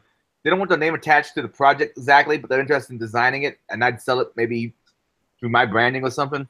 But a hardware keylogger, a nice, inexpensive hardware keylogger. There's a lot of hardware keyloggers out there are kind of overpriced for what they are. This is my attempt at replicating Ang's work. I'd be interested in something like that. Ang did this really cool thing over at Red Balloon, where he was able to do fun. He called it Funtenna, and he was able to essentially exfiltrate data from an air-gapped network using the printer, and having the printer toggle the GPIO pin and bit bang it just by sending a regular print job, and then receiving data from that print job through a brick wall on the other side of an air-gapped network. Wow. Like DoD type spec military network, just using the printer and sending a regular print job, and it spits out a regular blank piece of paper at the end because it prints a bunch of white characters, and it just goes. It's just like it toggles the pin really, really fast using essentially the character set that's not the regular character set. The special characters that you could do like Alt Shift 21 type shit. And then you get like those random things that you can also get into the character map in Windows and do it if you're going to do it that way. If you're not on Linux. But like this thing is the coolest project ever that I think has ever been done. And it's also RTL SDR at the base, and I adapted the female SMA to SMA adapter, and then I converted that over to coax, and then coax over to a different thing because the antenna adapters are definitely a must with this. You don't want to have any extra resistance on the circuit by just like wiring it directly in. Yeah. And if you use the correct antennas, you're essentially doing extremely low frequency amplitude modulation, and you're able to pick up an HDTV antenna that you've rewound or something, or what is that? This is a. You should watch the talk on it. He can explain it much better than I can. But it's just an AM antenna. It's AN200 tunable medium wave loop antenna. That's an ant, yeah. And he did antenna with this, and it's like the coolest project ever. I have this itty bitty transmitter, and I'm gonna. I have a 2 NRF 400. And well, this is actually an NRF also, and the base for it is right here. The receiver. Nice. Dude, we have to talk hardware hacking sometime. Yeah, so what I'm gonna do? This guy here is the very first gyroscopic controller ever made. Where can you get that? Well, it doesn't exist. They only made about 5,000 of them. It was made in 1990. It's built using completely discrete components. It actually has these little balls, captive balls, like ball bearings. And when the ball bearing goes this way, it shorts it out. When it goes this way, it shorts it out. When it goes this way, that way. But not anything like your gyros in your Wiimotes these days. But what I wanted to do, because it has a cable, it runs serial. I wanted to put. Wait, turn it upside down. Let me see the pinout. A little closer. All right, that's regular serial. That's DB9, right? Yeah. So what I'm gonna do is I'm gonna turn this thing into a completely Wi-Fi or wireless. Yeah, use an Arduino to do it, man. This actually, is complete. You know what? I mean, Arduino is big. 8266. Make it Wi-Fi. Well, I thought about that, and and that's one thing that I've been doing for these rutabagas. So there's another firmware for these that allow you to use the USB port to use USB over IP. So basically I can make it gadget mode USB HID device, and then use a driver on the other side to do the interpretation. But that's fucking brilliant, man. But this is actually, I use these things. If you take a first generation Nexus, you can also when you root it, you can put it in gadget mode. And yeah, same thing. With gadget mode, you can emulate multiple different devices. You can also you can do Drive Droid, and you can mount different discs. Yeah, I got a Nexus here that I use it's rooted. I do all kinds of shit. It's my Pwn pad. Oh, cool. Yeah, Jason built a Pwn pad. Not Jason. I never bought one. I built it too. And I won. This one I won. Well, they open sourced the firmware, but it wasn't originally open source for a while. This Pwn pad here, this is a Pwn plug that I won at DerbyCon 2 years ago. That's like awesome. $900, I think they were charging for it. In the beginning, it was just recovering the R&D, and it's the companies that were willing to pay for it. You know. Yeah, but yeah. I just the latest iteration is using a what's it called? A Nook i7. So it's much more power hungry than the old one. Yeah. Nowadays, I would just use a Raspberry Pi, and on David Kennedy's GitHub page, he built a really good framework for putting on like a Raspberry Pi or putting on a portable device. I forget what he called it. It used to be called something else, like something Star Trek-y name, but now it's something more respectable for customers. But it's github.com/trustedsec. And you're talking about the TORDIS? It's now called the TORDIS. it might be Binary Defense System. TAP. Thank you. Yeah, it was called the TORDIS, but obviously the TORDIS has copyright issues. Oh, of course it does. Trademark issues. Hey, you want to see something cool? I put a hard drive in what used to be a nightlight.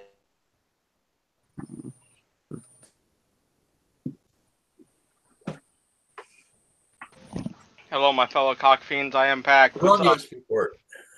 Hey, Pack, what up?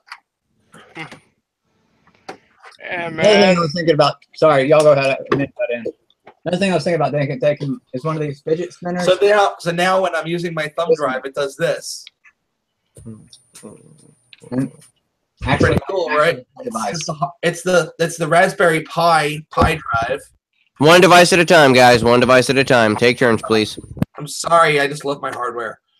This is the Raspberry Pi drive they had for 314 this year, right? So it's 314 gigabytes, and it's got this really bright white LED, which would annoy the crap out of me. And then I had this night light sitting in the bathroom, and I thought, why don't I just put this in here, like this, and now I've got a TARDIS that sits on my computer. Next thing I got to do is just make a whoop whoop sound and tinker it in to the LED port. Essentially, just solder on there, and whenever it detects something, have it go. Anyway, it's pretty cool though. Check it out. But I have a question about that. If it does that, how do you know if the drive's failing? It's got Smart built in, so it's SMART. You can check the status of the disk at any time just by right-clicking on it in Device Manager if you're on Windows and going into Device Health. I would still get annoyed and disconcerted by hearing a whizzing coming from my hard drive. Well, I was thinking about doing it just because it would be cool as a Hackaday type project. I never submit any of my stuff to Hackaday, but I build it just for the fun. Like, this is an original 1964 model VF48 walkie-talkie VF48 walkie-talkie with Morse code right on the front. So it's got the little cheat sheet for Morse code, and it works on the same frequency as the newer one, about 48 megahertz around there. And the two of them can actually hear each other, but this one's a slightly different channel, so it's all staticky on this one, between that one and this one. But I just think it's so cool. Look at the form factor they used to use, man. This is like right out of Stranger Things. And it's a solid state transceiver on it, which is not accurate at all, but it's still really cool. Careful, your obsession with Stranger Things is starting to get rather strange. All right, Howie. You're going to give me a boo-boo. Don't spoil it for me. I haven't watched it yet. Dude, watch Stranger Things. I haven't watched season 2 yet, so no spoilers. Yeah, I haven't watched season 2 or something. No free time. Even though I'm not working right now. Hey, you know, I need a job. Anybody want to give a really cool hacker a job? Yeah, in season 2, everybody dies, by the way. Thanks, Dick. Greg. And then they cancel the show. You know what? I heard that your mom died, and I'm really sorry about that. That's a joke that could really backfire on you, buddy. Yeah. Well, I want to find out what my happened sympathies. from Stranger Things, the one that got pulled into the pool. But imagine if it were true, and I just called that shit, and you'd be like, that dude, would be the backfire. That would be the horrible backfire. Yeah. And then I'd be like, I'll have to be remorseful. Like, I'm so sorry. I didn't know she was really dead. No. It'd be an even bigger backfire. You know why? Because she's not dead yet, but she dies in the next 24 hours, and that's why you become a murder suspect. I'm all the way in New York, dude. Unless I have telepathic powers to kill somebody, I don't think that's going to happen. Maybe you took a hit out on someone. Who knows? I have negative $14 in my bank account, dude. What was that, Tom? What was that little board you were talking about with the fidget spinner? Oh, it's a little NRF board, and it's just got HID capabilities. So yeah. I'm going to cram this thing into this fidget thing and actually have a fidget cube that does something. So you can like press the buttons and it'll actually send wireless keystrokes? Yeah, I just have to get some stuff for it and actually, because a lot of the buttons don't actually have Can we hack an NRF into one of these? Sure. TI-83? Oh, and reprogram the buttons? Yeah, man. And then make it so that you push these buttons and it goes. Actually, I got something that would be better for that. I got an old school calculator that's got an actual keyboard on it that belonged to my dad, and it's from the 80s. Gotta find it. Hey, guess what just got canceled? Your mom and her House porno. of Cards. Yeah, I heard about that. Isn't that crazy? Isn't it crazy? There's some guy back in the 80s, and then they canceled House of Cards because of it. Isn't it crazy like glue? I'd like to point something out right now. They just killed a whole TV show because of a single allegation. What was the allegation? Apparently, he sexually assaulted a 14-year-old. Who? Anthony. Which one? Kevin Spacey? Yeah. He seems like the type. Look, if he did that, then I have. He's got the evil voice and everything. I mean, he's Ultron. Come on. A male feminist? Have we checked if he's a male feminist? If he's a male feminist, he's instantly a rapist. Oh, that actually kind of makes sense to me. It seems like the ones who always speak are the rapists are the ones who are the like. I'm so sensitive and in touch with my guy. Though that may not apply if you're assaulting a guy. I don't know. I'd look into it. Who likes calculators? Me. My first thing I learned was TI Basic when I was in, like, I don't know, 5th grade. I'll trade you a calculator for pretty much anything. I got like 1 million calculators. We're playing that like drug cartel game on the TIs back in like middle school. Wars. That was cool. Drug Wars. Yep. Oh man, I remember that from the AOL days. Kevin Spacey is a male feminist. If he is, we automatically assume that he probably did rape a kid. Let me see. So I'll get behind that. Let me tell you something. Whenever someone takes up, I can speak from experience, from personal experience, from actually having done similar shit myself. Well, not actually the sexual part. I'm talking about the actual. You'll understand what I'm saying as I say it. No, we won't. Nobody understands you. Essentially, when someone takes up action in a cause to the point at which they act like a blood knight, for example, the way I am when people put lives in danger. Does that mean you like putting lives in danger? No, it means at one point in time I did. Hang on. I can tell you that people who take up those kind of causes usually have some kind of traumatic past which influences them. Yep. For example, personally, to be very clear about this, there was a point in time when I almost went down a very dark path. I won't say what it is on the record, but there is at least one person in this chat who is aware of what happened. It involved some incidents with some people. And if someone hadn't pulled me out by the time, right before I went down that path, let's just put it like this, I probably would have become a full monster. So I can tell you right now that when people go down that kind of this year to ShmooCon, how to kill somebody using virtual reality. It might be related to that, and that's the ShmooCon. You are a beautiful monster, aren't you? It might be. I'm just gonna say this right now. That is basically the gist of the talk, and that is a direct descendant from that incident. So in Kung Fury, he puts the Hitler shoots through the phone and kills the cop who's on the other side of it. By the bullets go right through the phone. So I'm just going to say this right now. Those are some very nice coax lines to do that. Exactly. There's got to be running DSL with a low pass filter.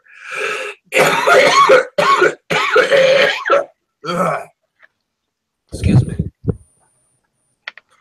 But yeah, I can tell you right now that if Kevin Spacey did go down that path where he's trying to fight for feminism or any of that shit, he probably, if people who fight on that level are usually acting out of guilt and acting out of damn spot from their past, basically. I think most people that are involved in third wave feminism have had something traumatic happen in the sense that they've been hit in the head by a very large, weighty object. Well, their mom, I know. Here's a distinct problem we have. And to tell you the truth, I'm a misandrist, which means hatred of men. Because it's mostly men causing the problem. There's only a few cluster personality. CNN. There's only a few cluster B personality women. Cluster B, if you don't know, is narcissism, histrionic personality disorder, borderline personality disorder. I have borderline personality disorder. Yeah. Yay, borderliners. And maybe someone else. But there's only a few of them. The problem is there's so many white knights who will go along and listen and believe on every single thing they say. Like I've had people say, Adrian's been awful to these women, and the women have claimed that I've been awful to them, but they never say how I've been awful. But there'll be guys who will parrot it.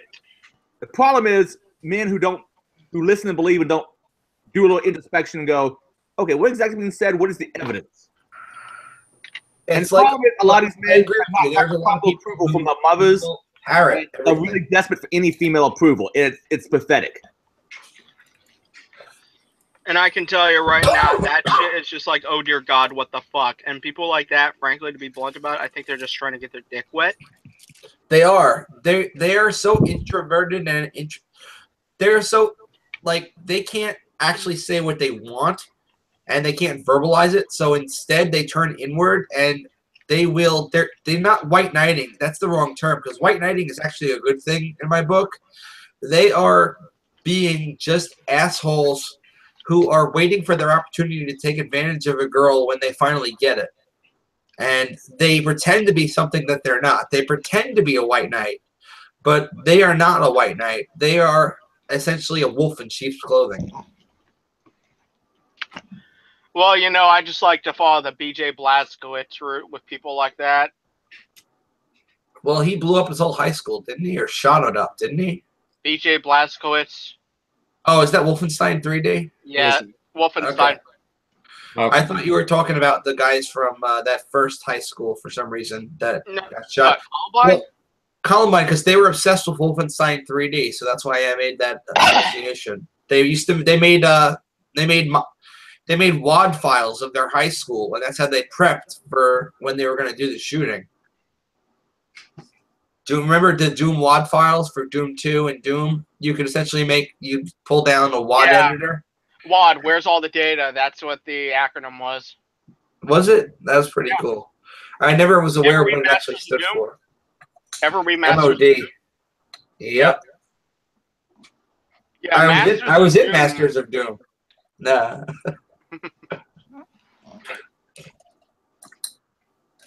Masters of Doom was a good book. I strongly suggest everybody read it. Well, if you think it's a good book, I'll give it a shot. But I don't know. You've recommended some odd stuff to me in the past. Like what? I don't know. Like some odd stuff, like Stranger Things. Hey, man, don't get strange on me now. Hey, we're going to get a little strange, a little freaky. Oh, yeah, baby. Let's do that. Owie, ghost. Oh, my owie. Oh, I'm going to make it was just going to be the tip. owie. Owie, you said it was just going to be the tip.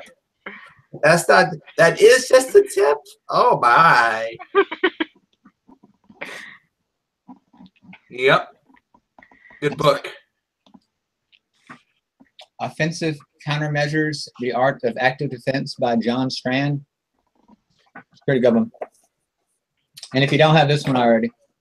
Surely you're joking, Mr. Feynman. That's a book everyone needs to read. We all have POC or GTFO. And I got my copy signed by, what's his name? The guy, Travis Goodspeed. Because I work the door at a conference that he comes to every year. And it's called SummerCon. And I work at the door there, and I made him sign my copy. Not at SummerCon, but when I saw him at DEF CON.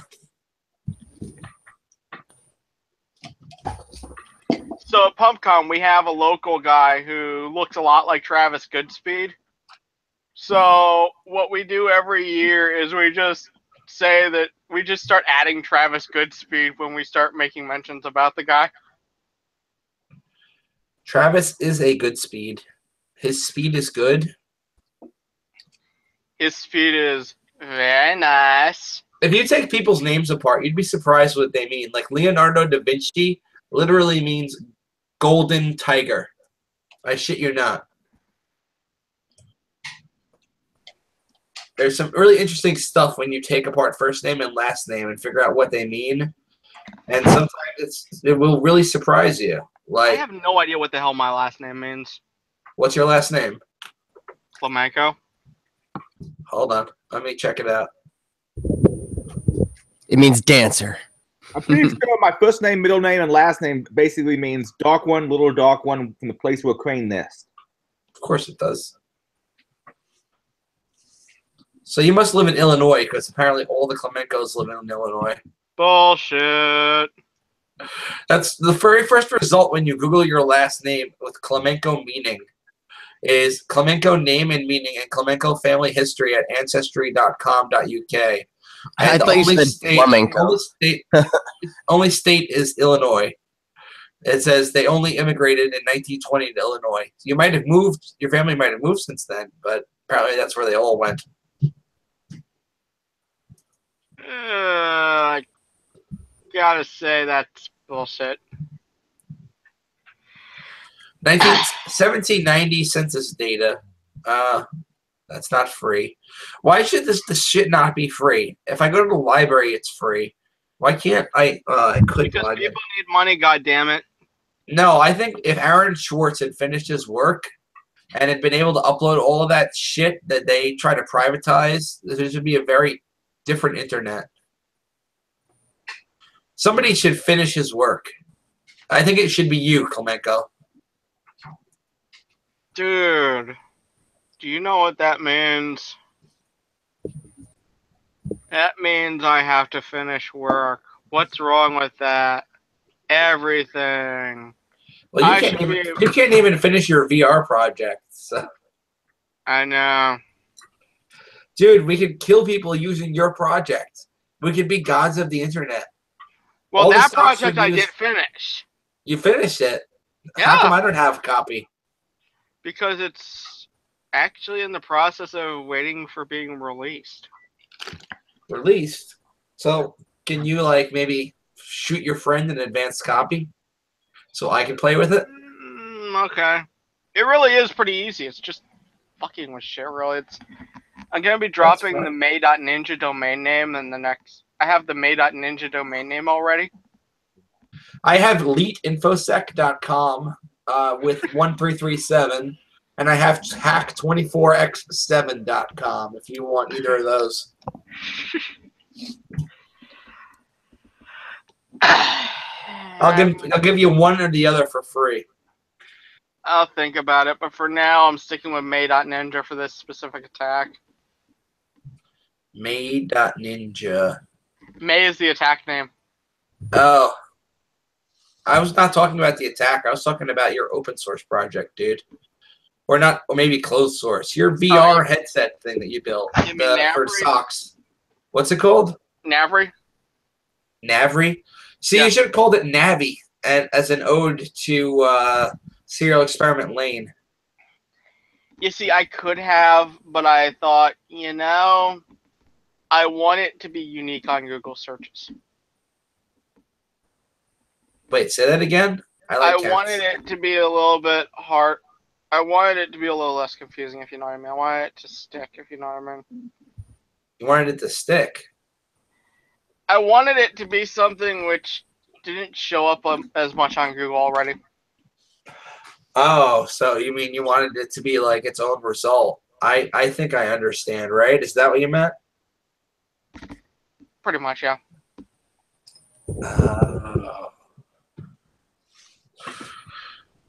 Hey, I see you. He went away. Oh, now we got somebody else with some wicked sunglasses. Tom is here. Tom. Still me.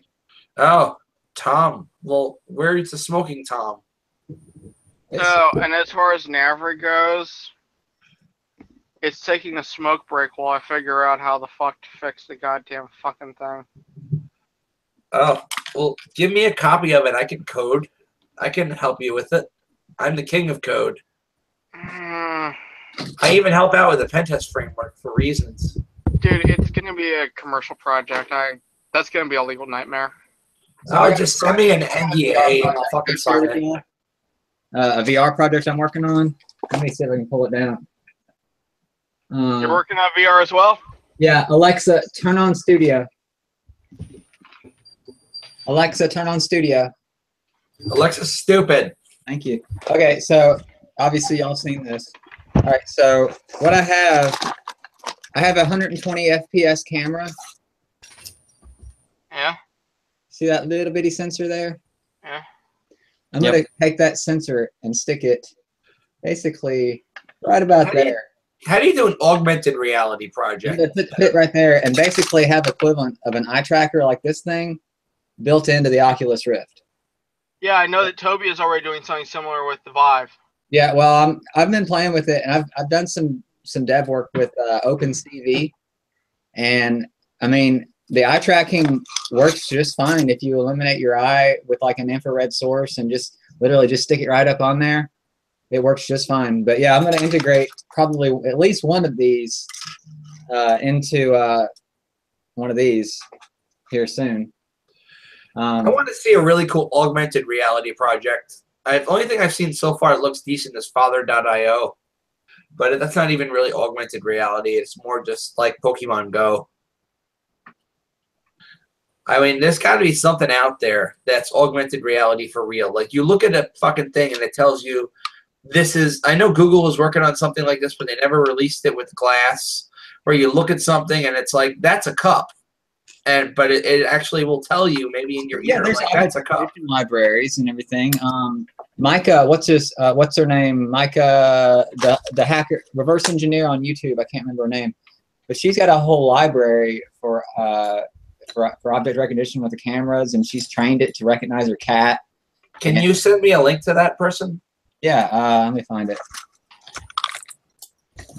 What's the story with what Nacho Cheese posted? I was AFK. I'm not sure what the hell is going on. That's nacho cheese, Howie. My cheese. You can't have any. Obviously. She's got this thing called the Tuco Flyer. Here, I just linked it in YouTube. Yeah, she's got a library that she's got for that. And I'll show you the latest video. She just posted something the other day. It was freaking amazing. It was a raw video. Gimbal tracking, gain system. Here it is. This will blow your mind. Here. Why don't you play it in the thing here? Take over and play. Adrian, can you let him do that? Who do I give position? How do I share my screen? I guess I can do that. I've never done this before. Can't he share himself? Yeah, I don't think he knows how to do it. I'll just click the link. It's fine.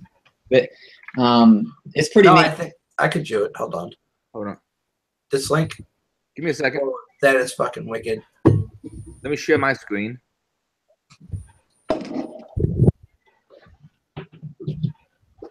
Share my screen. All right. Now, hopefully, if I play this. So she's building this thing called the Tuco Flyer, and what it is, it's in her her garage workshop, and it's a setup where it has 4 different wire roller. They're like it's basically a floating camera like they have at the football fields. And this thing is supposed to be able to do object recognition, and she wants to be able basically to follow her cat anywhere during her stream. That is awesome. I have 5 cats, so I could be a really good beta tester for that. And this apartment that you see behind me is a basement, and we have got 5 different cats. I wonder if I'd be able to tell them apart, because 2 of them look a lot alike.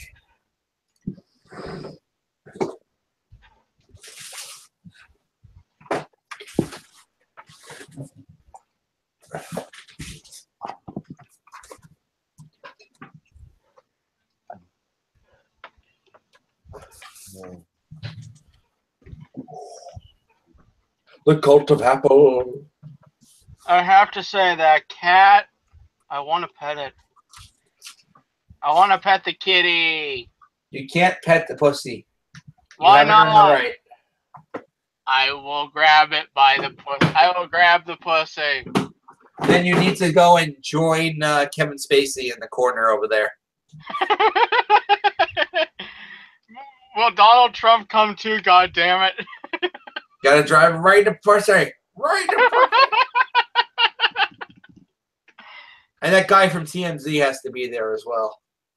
Which guy from TMZ? The one who, Billy Bush, or whatever his name is. Whoever the fuck it was, I don't give a shit. It was Billy Bush who was the one who was there when he said it. And was like, that was hilarious.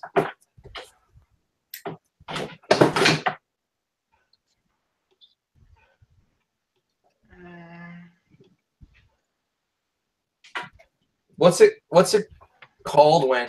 Oh, that's really cool. So, can you skip forward a little bit, Adrian? How far? To when the hot chick comes in. It's a guy. Well, that's the same thing. It's fine. Hey man. Swing both ways. Why not? I do. I don't give a shit. Doubles your chances for a date on Saturday night.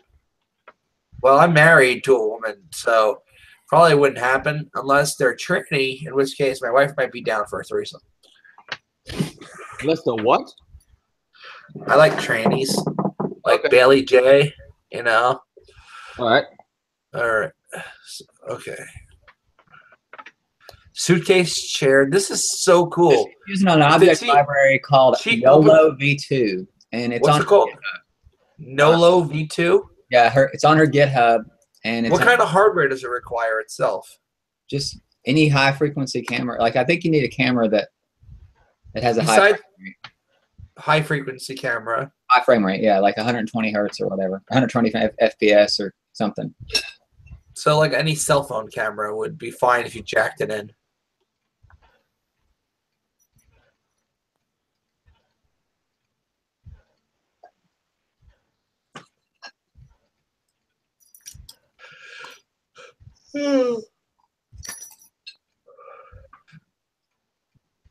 Suitcase. That is so cool.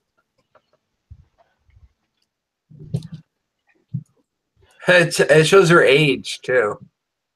Motor. This is exactly what I want to build. I want to have this in the VR. Essentially, I want to have this. Yeah, I want a laser designator, rangefinder, AR, pretty much be able to walk out and have outside-in tracking. Which I want to have this on. The only people who are doing it are HoloLens and then Magic Leap, which we haven't seen anything from Magic Leap yet. I took apart my broken projector recently, and excuse me, wait a second. You're saying only HoloLens and Magic Leap? As far as I know, the outside-in tracking that works, they're the only people that have working outside-in tracking. Incorrect. Okay, who else? Meta. Meta, okay. I like Leap I Motion. have one of their headsets. I have a Leap Motion thing somewhere. The Leap Motion stuff is really cool for your hands and stuff. Yes, it is. This wire is actually from Leap Motion. I use chopsticks with mine. I love it. Actually, I wrote them. I said, if y'all would send me a dev kit that has a wider range, the problem is the box, the field of the field of view for that Leap Motion is so limited. I've put it on my HMD before, and it doesn't detect your hands really outside of this far. So if you go this far apart, it loses tracking. So I told him, I said, can y'all make something that has a wide angle lens, or have something that has more field of view or something? Yeah. And they say it's in their product. It's in their future spec. They're probably going to do something like that with their next gen. What's this VIDI thing you got up at the top of your screen, Adrian? Is that some kind of toolbar shit you installed? Yeah, I'm not really sure quite what it's up to though. You gotta stop getting crapware in your browser, man. I've installed it for collecting some kind of data from YouTube, but I don't think it ended up doing what I wanted to do. Why don't you switch over to Chrome? I want to know the grand total of hours of video I had, because I've gotten some shit from some nut job in Germany saying, wait, Chaos Computer Camp has this much video out, thinks you're not essential. I'm pretty sure I have way more video out there. Have you ever seen Sit and Smile? No.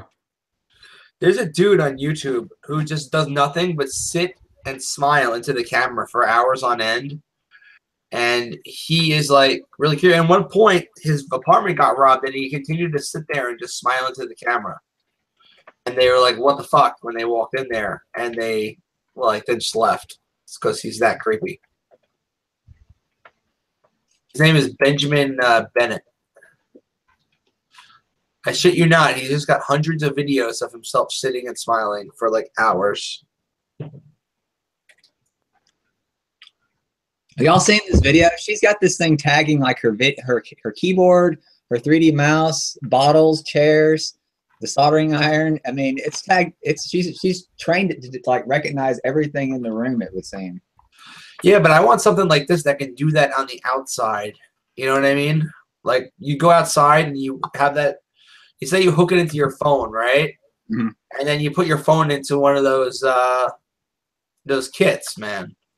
And then you just go, and when you're out there, the phone. Well, you're gonna need a camera that has a couple depth sensors in it or something, because the phone cameras now just suck. Like I've tried, like the Nexus camera kicks ass, and so does the Pixel. I've tried Intel's what is it, RealSense? It's a piece of shit. I've tried both of them, the long range one and the short range one. This camera right here, the blue phone from Amazon that costs like next to nothing. It's a $50 phone. It's got a 1080p camera that is able to get, I think, about 60 frames a second, which is pretty damn nice.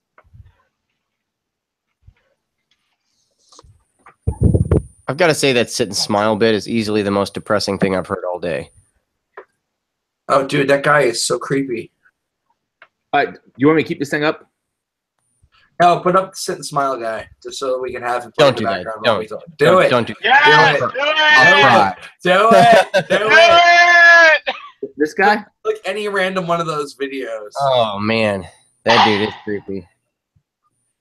And maximize that shit so we can have people do. Oh wait, play the break-it video. He's not smiling. Wait for it. All he does is sit and smile for like hours, and he's got hundreds and hundreds of videos. Is he monetizing? He's just, I don't know what he's doing. I think he's trying to hypnotize you with his eyes. He's clearly the Antichrist. He's trying to take over the world. We must destroy him. That's me. I'm the Antichrist. Come on, 1996 predicted me. Somebody who takes this much time sitting in front of a camera, sitting and smiling, does not warrant destruction. They are of no value already. That's enough of that shit. Yeah. Whoa, that was very Inception-like right there. Yeah.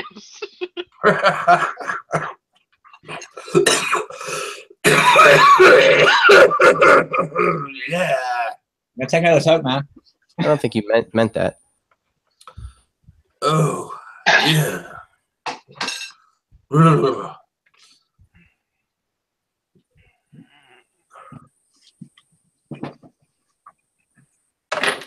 So what's on the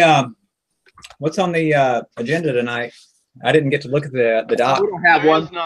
I'm looking at old tweets from some manginas who like believe everybody who fucking accuses them, or who believes they're a victim. But unrelated to the stream. The stream doesn't really have a theme. I just threw it up there because I didn't have one last Wednesday. So I decided to have a fill-in one, and we'll do another one this upcoming Wednesday. Yeah, everybody's gonna work on writing a Java deserialization exploit for WebLogic. For somebody who's not me. Man. Yeah, do it. Do it. There are already. It's just building off existing work at this point. Java deserialization vulnerabilities are like fucking 5-year-old news at this point. And dude, just go on exploit DB. There's probably already like 50 of them. Yeah, I know, but it's all bullshit. Like getting ICMP echo requests back. Yeah, so you fucking change it to be Netcat instead of ICMP. Yeah. It's called a proof of concept. You'd think that would work, but it doesn't. So fuck with it till it does. I mean, it's because it's got a low level shell, then you maybe try to throw in a dirty cow exploit into it or something like that, man. It won't work every time, but it'll work sometimes. Do it. Are you really gonna make me do it? Because I haven't really contributed shit to this since it was Millworm. Do it.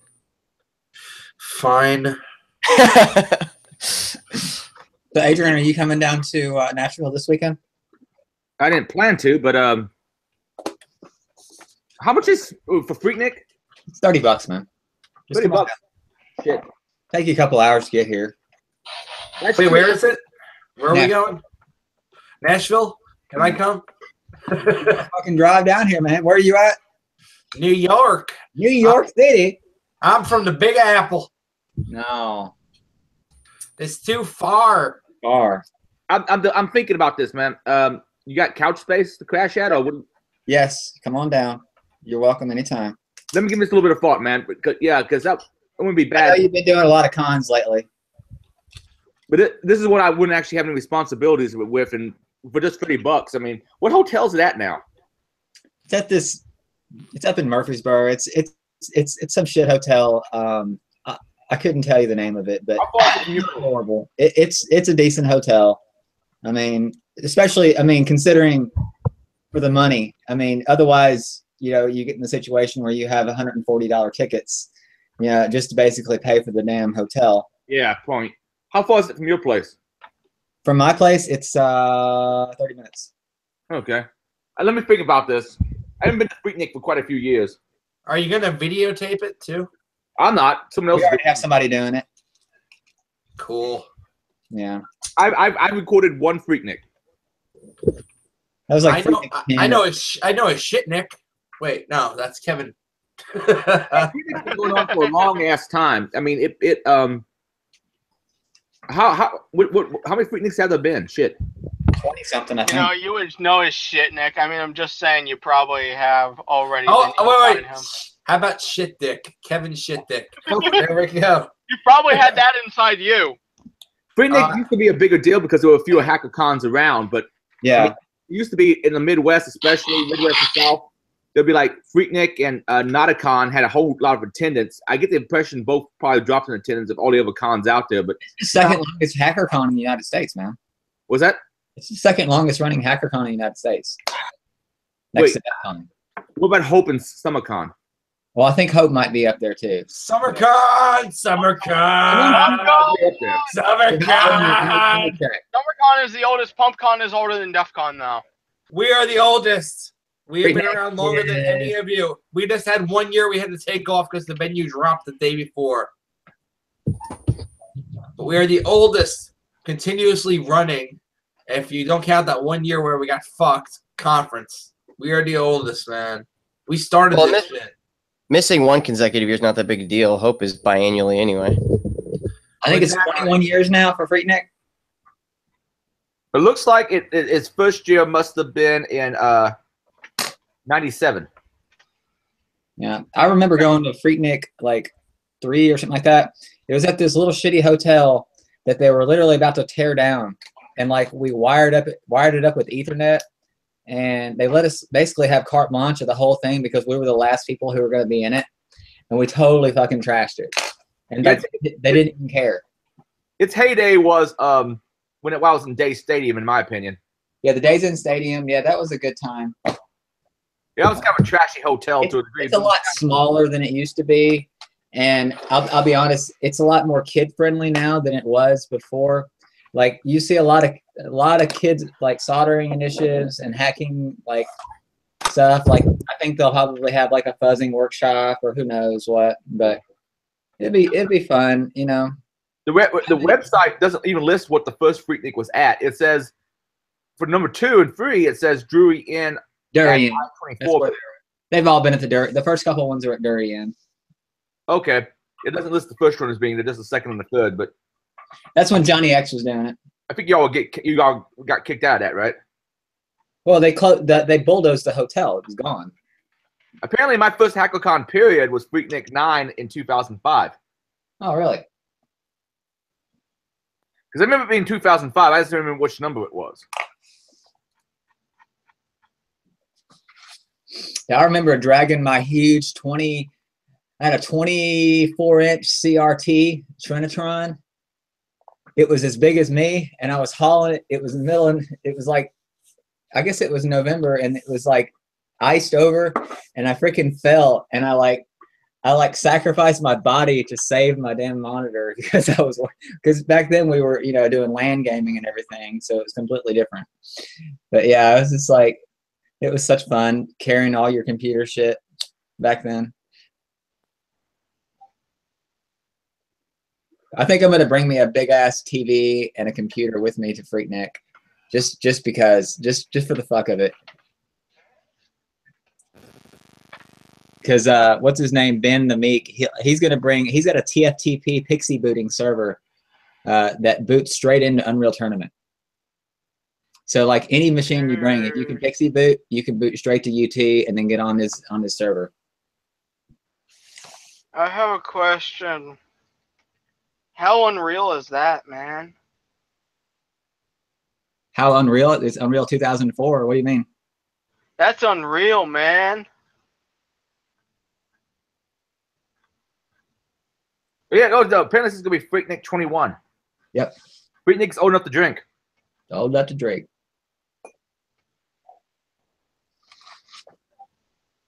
And of course, underneath it, it lists other cons: HackerCon, Hackers on Planet Earth, NataCon, ShmooCon, and CarolinaCon. CarolinaCon's been out there for a long time. Apparently 12 last year, so 13. I need to find out. I wonder what Wikipedia's entry on DerbyCon says. I'm looking at the schedule right now for Freaknik to see what we got.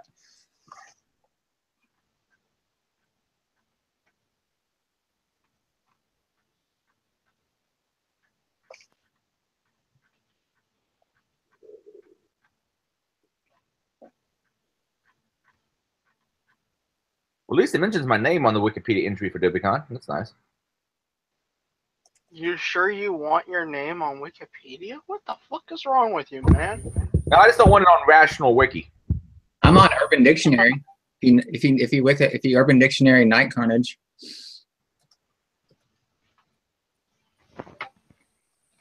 Let's see if I can find my thing. Rational Wiki is anything but rational. Generally speaking. Night Carnage, the kind of carnage too extreme for daylight hours. Kind of carnage better experienced at night. Whatever. I used to stay up late.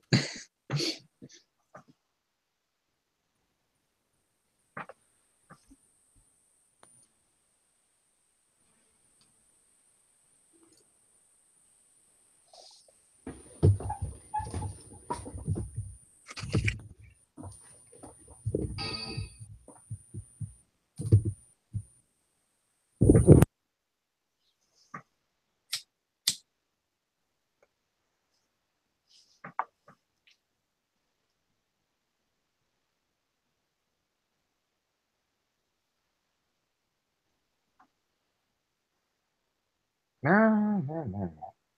All you have to do is claim to be a victim of abuse, and people start believing you and following you and just kissing your ass. It's It's bullshit, disgusting. man. I'm going to be very clear about this. As someone who has been down that path, I can tell you right now, don't believe anything anyone says unless they can provide at least some evidence to back it up. Even if they don't have all of it, unless they can provide at least some, don't believe them. But that's victim blaming. Man, even if I was a victim, I wouldn't want to have this. I don't know why I would want to make it known, you know? Oh, we have the mistress of the cock on now. In a minute, almost. Give me a second. I'm working on it. Hold on. Why is the cock mistress in here? It's you have to have your token female, correct? Yeah. Oh my god! Seriously. You're on fire tonight. Give me a minute. I'm trying to fix shit. I'm trying to decide if I want to do XSplit or if I want to do the other thing, and now everything's all fucked up because Google's just like, I don't know what I want to do. Upside down camera not available. I know. Hold on, because I got too much shit open because I was screwing around with the other one, so I have to see if it'll let me do the other one. Oh, we're playing with Mandycam, huh? I can do that camera too. doesn't want. I have two webcams hooked up, so I don't know which one. I want this one or want the other one. You want all of them. Let's all the close this software. Fix this software. There we go. It was complaining. I fixed it. Now use X. There we go. Now we can use XSplit. I can speak things. He's a bear. Ain't it cute? No, but anyway, you guys are saying, continue. Well, I ran across a foot of years of commenting on someone else, actually. It was someone who was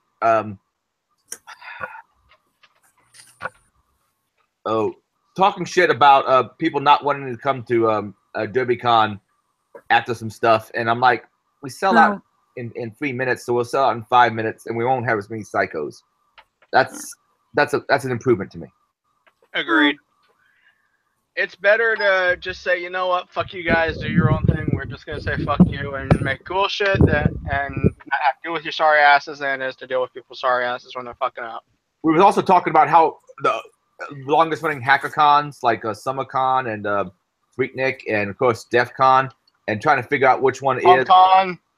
How long's PumpCon been going on? PumpCon has been going on for 26 years. Yeah, that's been going on longer than, I think, longer than DEF CON. It is. It's 1 year older than DEF CON. Yeah. It looks like SummerCon's been going on since '87. Shit. How long's Hope been going on? I know Hope's only every other year, but that's been going on a long time too. That's what I said. Yeah. It does look like SummerCon predates everything else I found though, because it started in '87. Yeah. But then it started moving around. It was like St. Louis for the first several years. Is that an invitation only one, or what's the deal with SummerCon?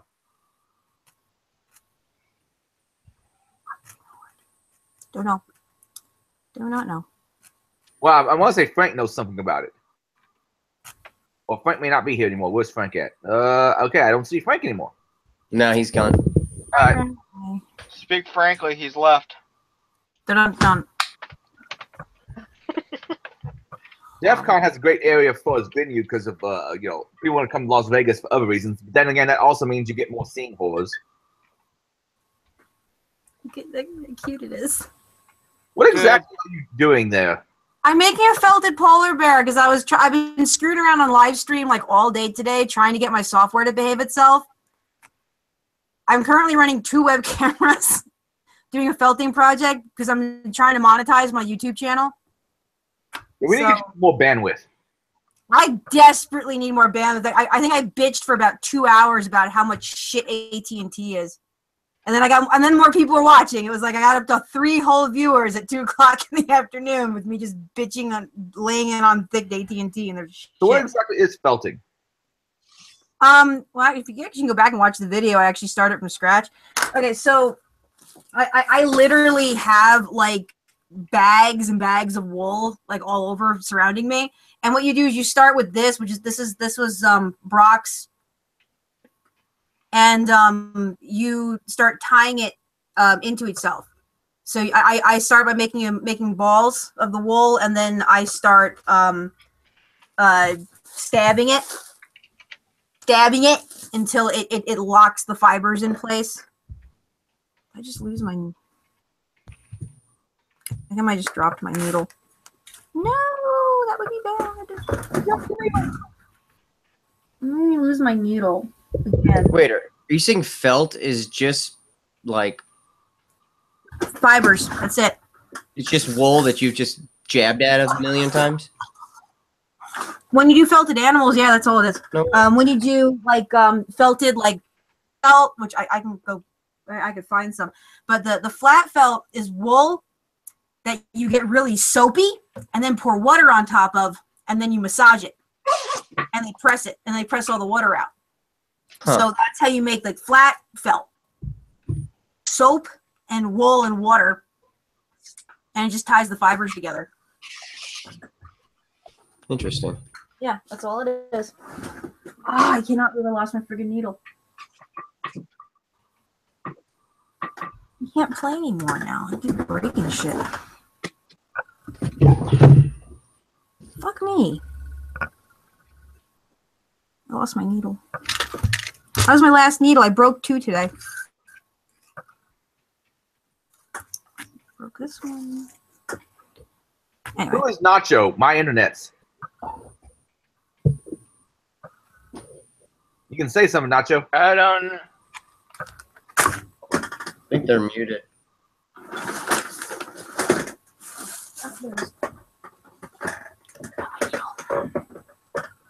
I can't unmute them, so they have to unmute themselves.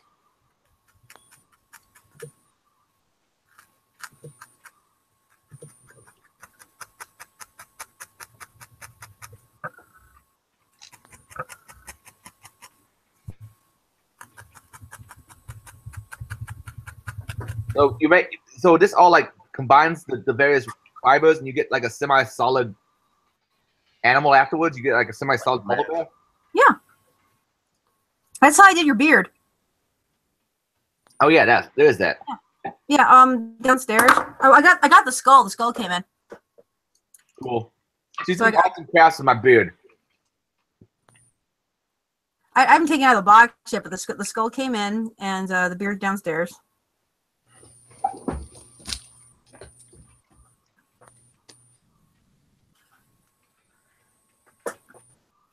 I have an idea. What is your idea? You know how taking off someone's scalp is called scalping? Yeah. Taking off someone's beard should be called bearding. No, putting on a beard is bearding.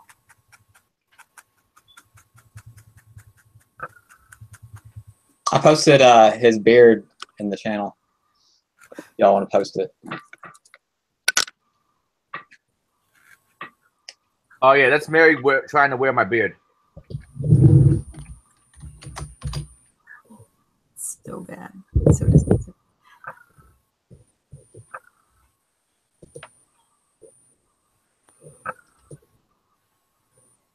Well, it certainly looks polar bearish. Oh, it looks How did little- you do that? I started with a small ball of wool, and I've been building. I mean, if you want to watch it, I have the streams over on YouTube. No, I mean the beard. Oh, that same way I'm doing this. Is it just like a felt backing? Yeah, there's a felt backing on it, and then I have here, I can actually show you. I have this like brown sheep wool. So Yeah. I used that behind it to tie the fibers in. So I used some of this wool to tie the fibers into the felt. Everyone is a sheeple.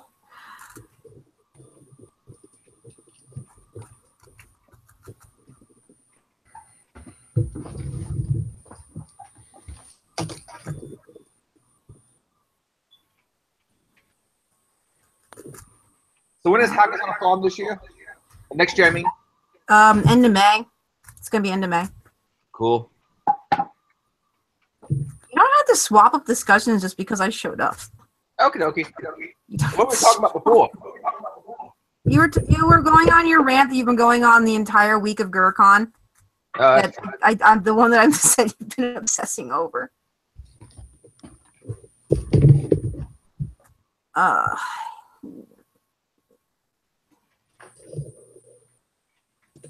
I don't necessarily disagree. It's just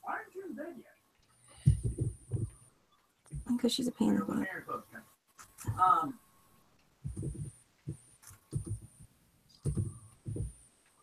But yeah, I'm fine with it if they want to. What I said is exactly what they're asking for, and then when they try to ask for more, tell them to go fuck themselves. We gave them exactly what you asked for, and that's what we did. And go screw yourself. You wanted a cock. There you go. You wanted got the cock, here's your cock. Exactly. Now You wanted suck a cock. Here's your cock. Now Well, it's suck not the cock. detailed enough. Nope. You didn't. We're not doing any more detailed than that. You got exactly what you asked for. We're done. Just like Jason's, we listened to Jason's keynote, and I don't disagree with most of his stuff. We had talked to him in person and clarified a few things, and I agree with him. I think he's just as pissed as everyone else is, because it's not that we don't think. It's not that we don't. It's a moment we're adult enough that this is stupid, and it's not that we're saying no, we shouldn't have one at all. I think that the pushback has been is that they're asking for too much. They're asking for too specific when it's not the con. The only thing a cock protects. Cock protects the con. It doesn't protect the attendee. If someone's going to be a shithead, a piece of paper is not going to stop it. It's just a liability protection. That's all it is, and that's why I think the problem is people are this subset of people are looking at it as though a piece of paper is going to prevent something. A piece of paper doesn't prevent anything. A piece of paper protects the convention. You know, a piece of paper has no authority to beat someone upside the head if someone's being a son of a bitch.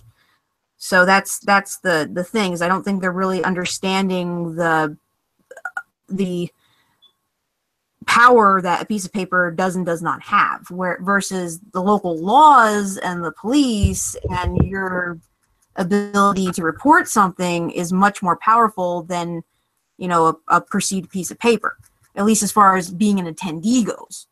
And it's not that we shouldn't have some general outline. And again, and Jason had mentioned that too. If you go back and watch it, most of the cons, either in their opening statements or in their about section, already had kind of a baseline, this is how you should be behaving. It's just that it wasn't good enough because it didn't specifically say this is our code of conduct. And that's, I think, part of what they were bitching about. So I don't know, the whole thing was stupid. So yeah, no, I'm perfectly fine putting a very broad statement out there that everyone should probably have a general, you know, statement anyway, as stupid as it is, you know, and not stupid that it's stupid that there needs to be one. But if it makes them, I'd like to point out that Chaos Communication Congress has the best code of conduct ever. Would you like to know the code of conduct? Yeah. Is it don't be a dick? Because technically that was, you know, yeah. No, it's be excellent to each other. Well, that's what DerbyCon had initially. It was right in the about section, but apparently that wasn't good enough because it didn't say. No, here's the fact. What was not good enough was we didn't have sufficient evidence that someone that was accused of something did something wrong, and they're not going to be happy unless, hey, I'm a woman, I'm a feminist, I say this man has to go, you must get rid of him. Well, and we were discussing that too. And if you go back and look at what they actually say, it's do as I say because I say it, don't question me. And I'm like, but that's not how that shit works. And I remember what I had told Adrian in the car was, I'm fine with there being a code of conduct because it protects the con, but it should be very basic. It should be, you know, don't be a dick, follow the local laws. You know, whatever local and federal laws apply, you fall under those, period. And it should have a very general outline of reporting. If shit happens to you, report it to XYZ, and then we will make sure that it gets, you know, escalated to the proper position, assuming that something actually happened. But I'd also say outline how investigating is done, which is basically, you know, if you make an accusation, you either better damn well have evidence, either paper trail or something, and we are going to ask both parties and before, you know what I mean? It's not this like it was where it's like they asked one side and one side was more than happy to say this is what happened, and then the other side's like, oh, you can't do that, you're triggering me. It's like, no. If you make an accusation, you better have proof. You better have something. So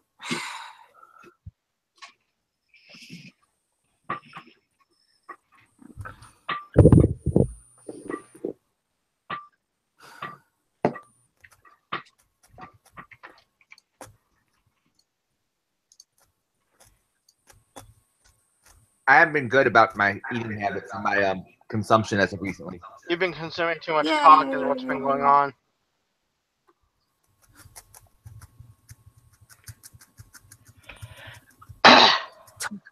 I'm totally going to make a cock for Hackers on the Farm. It's going to be awesome. You already got a cock at Hackers on the Farm. You got at least 2 cocks. At least we got lots of cocks. I got at least 3 cocks. You got Carl and Carl Jr., and who's the third cock? Mr. Nicodemus Frizzle. Okay, is he a special breed of chicken? Yeah, he's a frizzle chicken. It's Mr. Nicodemus Frizzle, man. That's an awesome name. He's a Cochrane Bantam Frizzled Rooster. They have curly feathers. Now, what the hell do we breed chickens out of? Dinosaurs? Well, I mean, there's some aboriginal bird someplace that was the original, like wolves we turn into dogs. Wild chickens. They're chickens. They've been jungle birds, jungle chickens. Yeah, they're jungle fowl. Yeah, jungle fowl. They're chickens. Chickens have always been chickens. In fact, if you leave chickens on their own for not very long, they'll regress into wild. birds. I heard they're quite territorial too. They'll like attack you from the trees and everything. Gamecocks, Sumatran. I want to say Sumatran cocks, is the one of the more primitive forms of chicken. Jungle chickens. Jungle chickens. I have to wonder about these jungle chickens now. They sound like they might be having jungle fever. Apparently, a subspecies of the red jungle fowl. Yep. Huh. Jungle chickens. I'm thinking about getting one of those crazy goats that has like the 6 billion horns coming out different directions. The ones that look really satanic. These sound like the kind of goats I want. What's it called? Those are actually Jacob's sheep. They're actually not goats. Oh, sheep. Okay. It's actually a sheep. And they'll grow 4 to 6 horns. There might be a breed of goat that does that too, but off the top of my head, I can't think of any that in the U.S. that do. No. But there's a couple breeds of sheep that have multi-horned. But yeah, the Jacob's sheep. One of our neighbors actually has Jacob's sheep.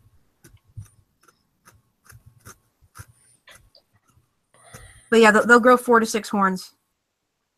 And there's now, what's the kind of Israeli chicken that has no feathers? Yeah, that is they were breeding them to try to make better broilers.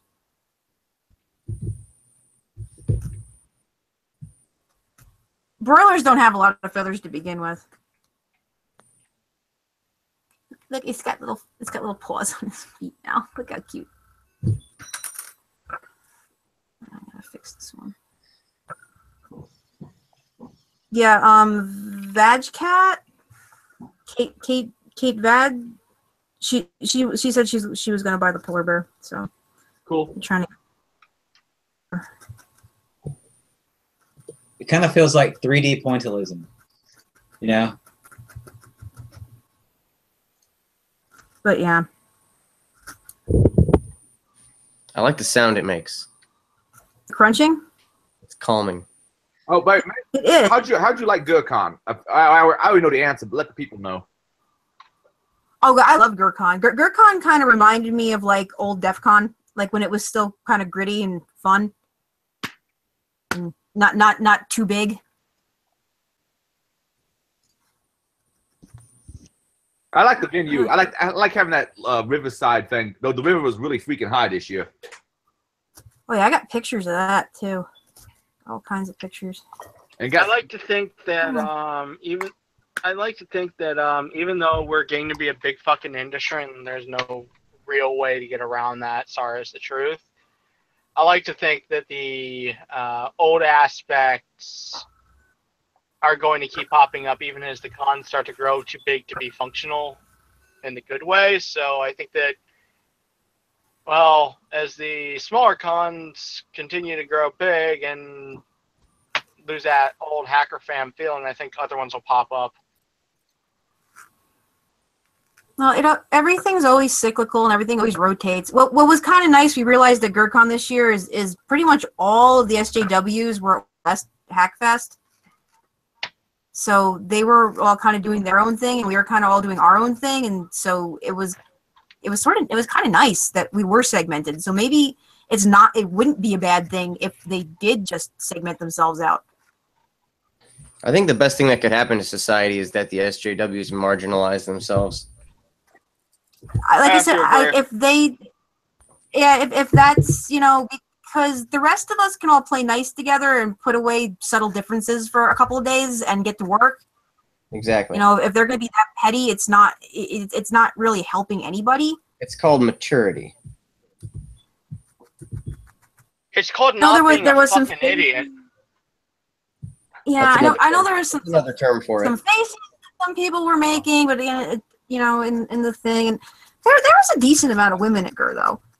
I would have liked to talk to that one girl a little bit more who came up. She comes up to Adrian like post con, And apparently people had told her online or whatever that he was a big jerk. And I think it was either Sam or Nate was like, no, he's not. And I'm sitting there, and she seemed like she really wanted to just kind of, she wanted to feel everything out and really get to know us better. I really wish that I should have invited her out, but she seemed nice. I liked her. And good vibe. Yeah, one of my biggest. But other than hanging out the pains, one of my favorite things about GoCon is Z's. It's kind of like a little sports pub that's not too far away from the venue. Unfortunately, because of the size of GoCon at this point, it's like 1,900 people this year. It gets pretty fucking crowded. Was there that many there? 1,900 people is what my understanding signed up for tickets. No, that's not. Oh, that's a good size con. And then And the venue is nice. The Voss Center. See, the thing I have a problem with, like Louisville's Convention Center, which they're rebuilding right now, so maybe it would be better here in the next year or two.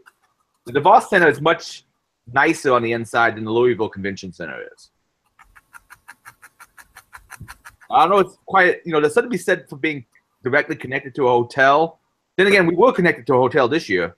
Yeah. Previous years, me and Chris Bissell stayed at the Holiday Inn across the river, which was just fine. It was a quick walk over, but the Amway was pretty nice. No, that was like really nice, and there was like walkway. It was almost too fancy.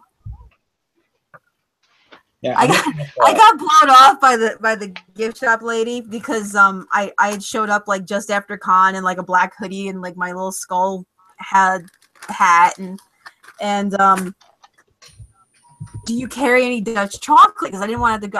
Actually, I still got to drive back to Adrian's house to go get my chocolate. Sorry about that. I forgot to. Yeah. That's not. No, that was totally my bad. I should have double checked the bags.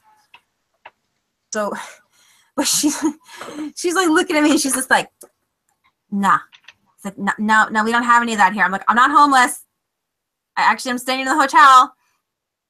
I came from a HackerCon. I'm sorry. I'm dressed like everyone else. But yeah, I was. You were also eating the foliage out in front of the hotel just a little bit before, just to be fair. It was delicious though. They actually had like real cabbage. They like, planted a salad bar. Hotel. I'll let Mary say it. They planted a salad bar. So we walk over. Well, fuck, who was it? Oh man, do you remember who it was? And a lady's name I don't remember. So and they're like, she's like, am I like really drunk or is this salad? And I look over and it's cabbage. It's like 3 different kinds of cabbage and arugula. And I call that salad. I'm like, no, it's salad. I go, it's legit salad. Like, is it really? Are you sure? I'm like, that's red cabbage. That's the fancy cabbage, it's like the Japanese, Chinese, whatever it is, the Chinese cabbage with the funky leaves. I'm like, no, that's what that is. I go, that's cabbage, and this is cabbage, and that's edible. I'm like, are you sure? And so I walk over and I pluck a leaf off and ate it, and I go, no, seriously, it's cabbage. And like, are you sure? I'm like, I'm a hacker on a farm. That's cabbage. So I'm like, no, you're not. You're a damn farmer, damn it. Trust me, I know cabbage. And I'm also Irish. Are you sure you know cabbage? I'm Irish. Yeah, I know. Anyway, so she's out in front of the hotel munching on its greenery. I love cabbage though. I'm like, I gotta leave now. I'm gonna eat all of it. But yeah, apparently it's cabbage. But I have a question. How much cabbage does a cabbage? Can we call you cabbage now? Oh goodness.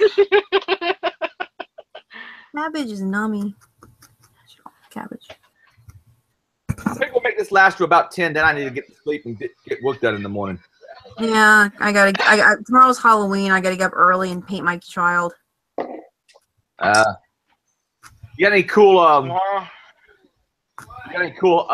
jack-o'-lanterns planned? I have like 6 sitting out on the porch, and I haven't carved anything yet. I'm really upset.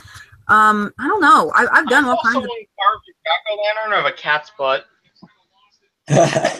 My daughter has made some kind of jack-o'-lantern, but I don't know. I can't make out what the pattern is. What did you carve into that thing? It's just a ghost with a spider. A ghost with a spider. Is he a ghost spider? Guys, let me get off of here. I'll talk to you later. All right, Yeah, Tom. Catch you later. See you, Tom. Sit down. Yeah. Oh, and I have a Mary working on a different art project. Oh, I have that with me. It's right here. Oh, she's gonna put it up on the screen here in a second. Oh, where did I put my thing? There it is. It's based on Weekend at Bernie's. This is Weekend at GurCon. I'll go this way.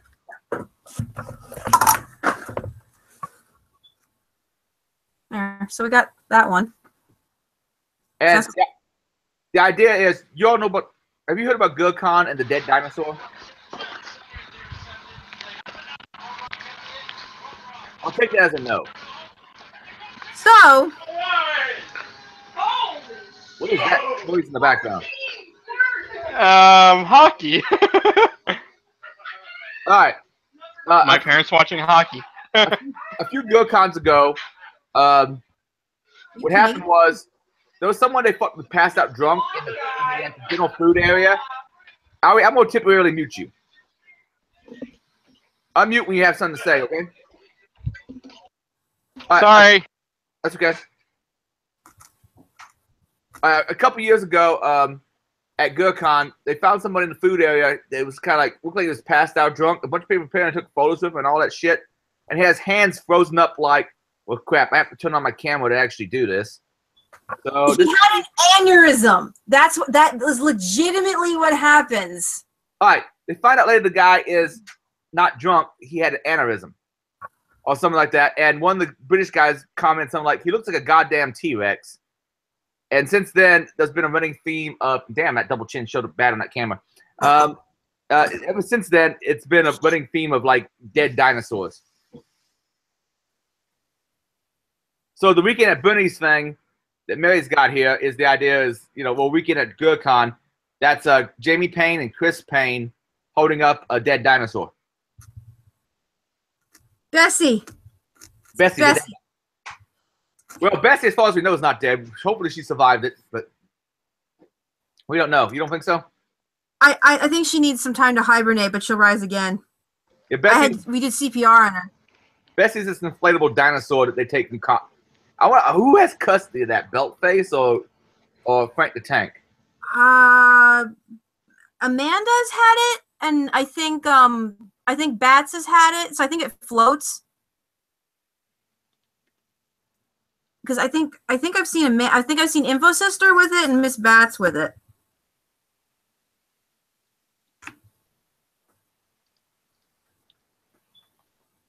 But anyway, that's it's got spawned from a thread from like 2 years ago that I suggested doing it, but Mary hadn't met the Paynes yet. So after she got to go to GurCon and met the Paynes, then she started doing this artwork stuff.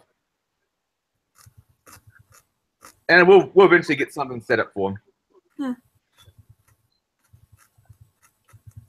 I really should just scan it in and just Photoshop, but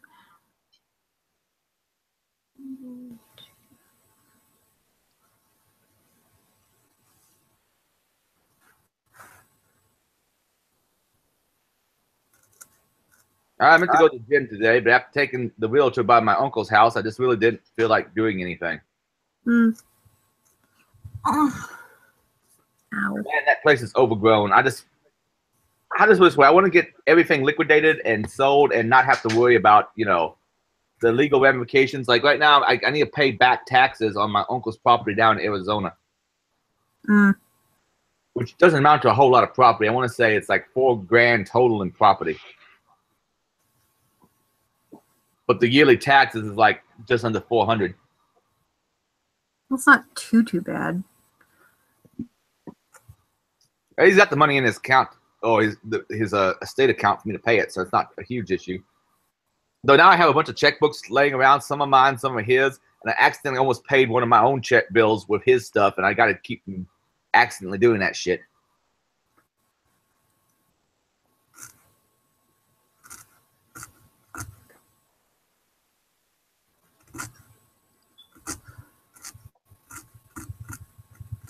That's all crunchy sounding. Yeah, it gets hard in there, and that's what she said. Well, it should be hard before it gets in there, if that's what.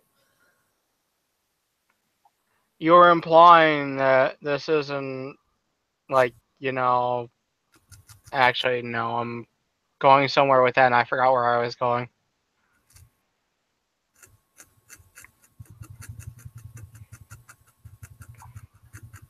Stabbed myself so many times today at this stupid needle. So this is locks fibers together. It's like a special kind of needle. How's it shaped? I don't know if you can see. So here, let me. Blind. Okay. So, come here.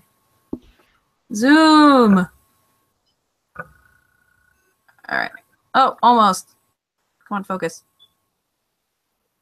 It's I don't know if you can. Come on.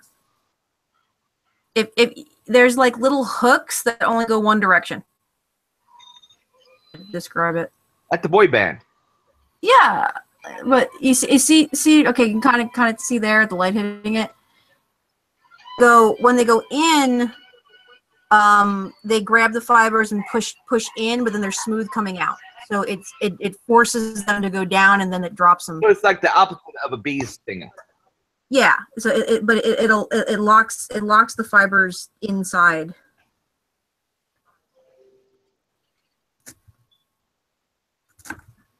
Nifty. And yeah, so you're forcing it.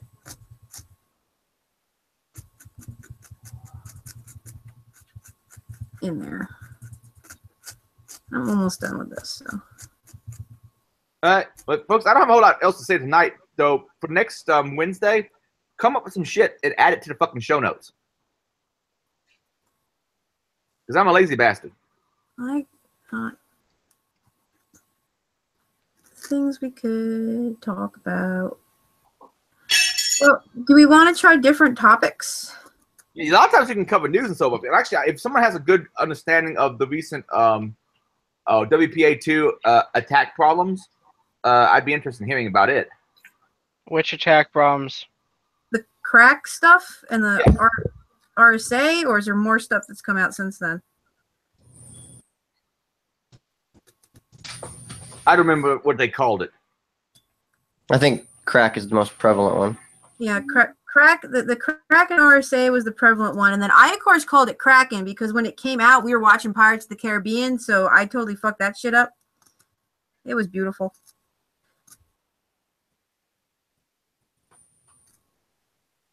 All right, let's check my YouTube chat, see if anybody has said anything. Well, really, I'm a victim, Charles Ford. Hi. I swear I almost joined, but it's very loud in my house, and it's like a hook rug needle. Okay. Huh? I'm just reading the YouTube chat. Yeah, kind of like a hook, a rug hooking needle, only different. Yeah. Well, folks, I think I'm gonna call this a night, and I'll catch y'all in the morning or on Wednesday. See you guys later. Yeah, nice for fun.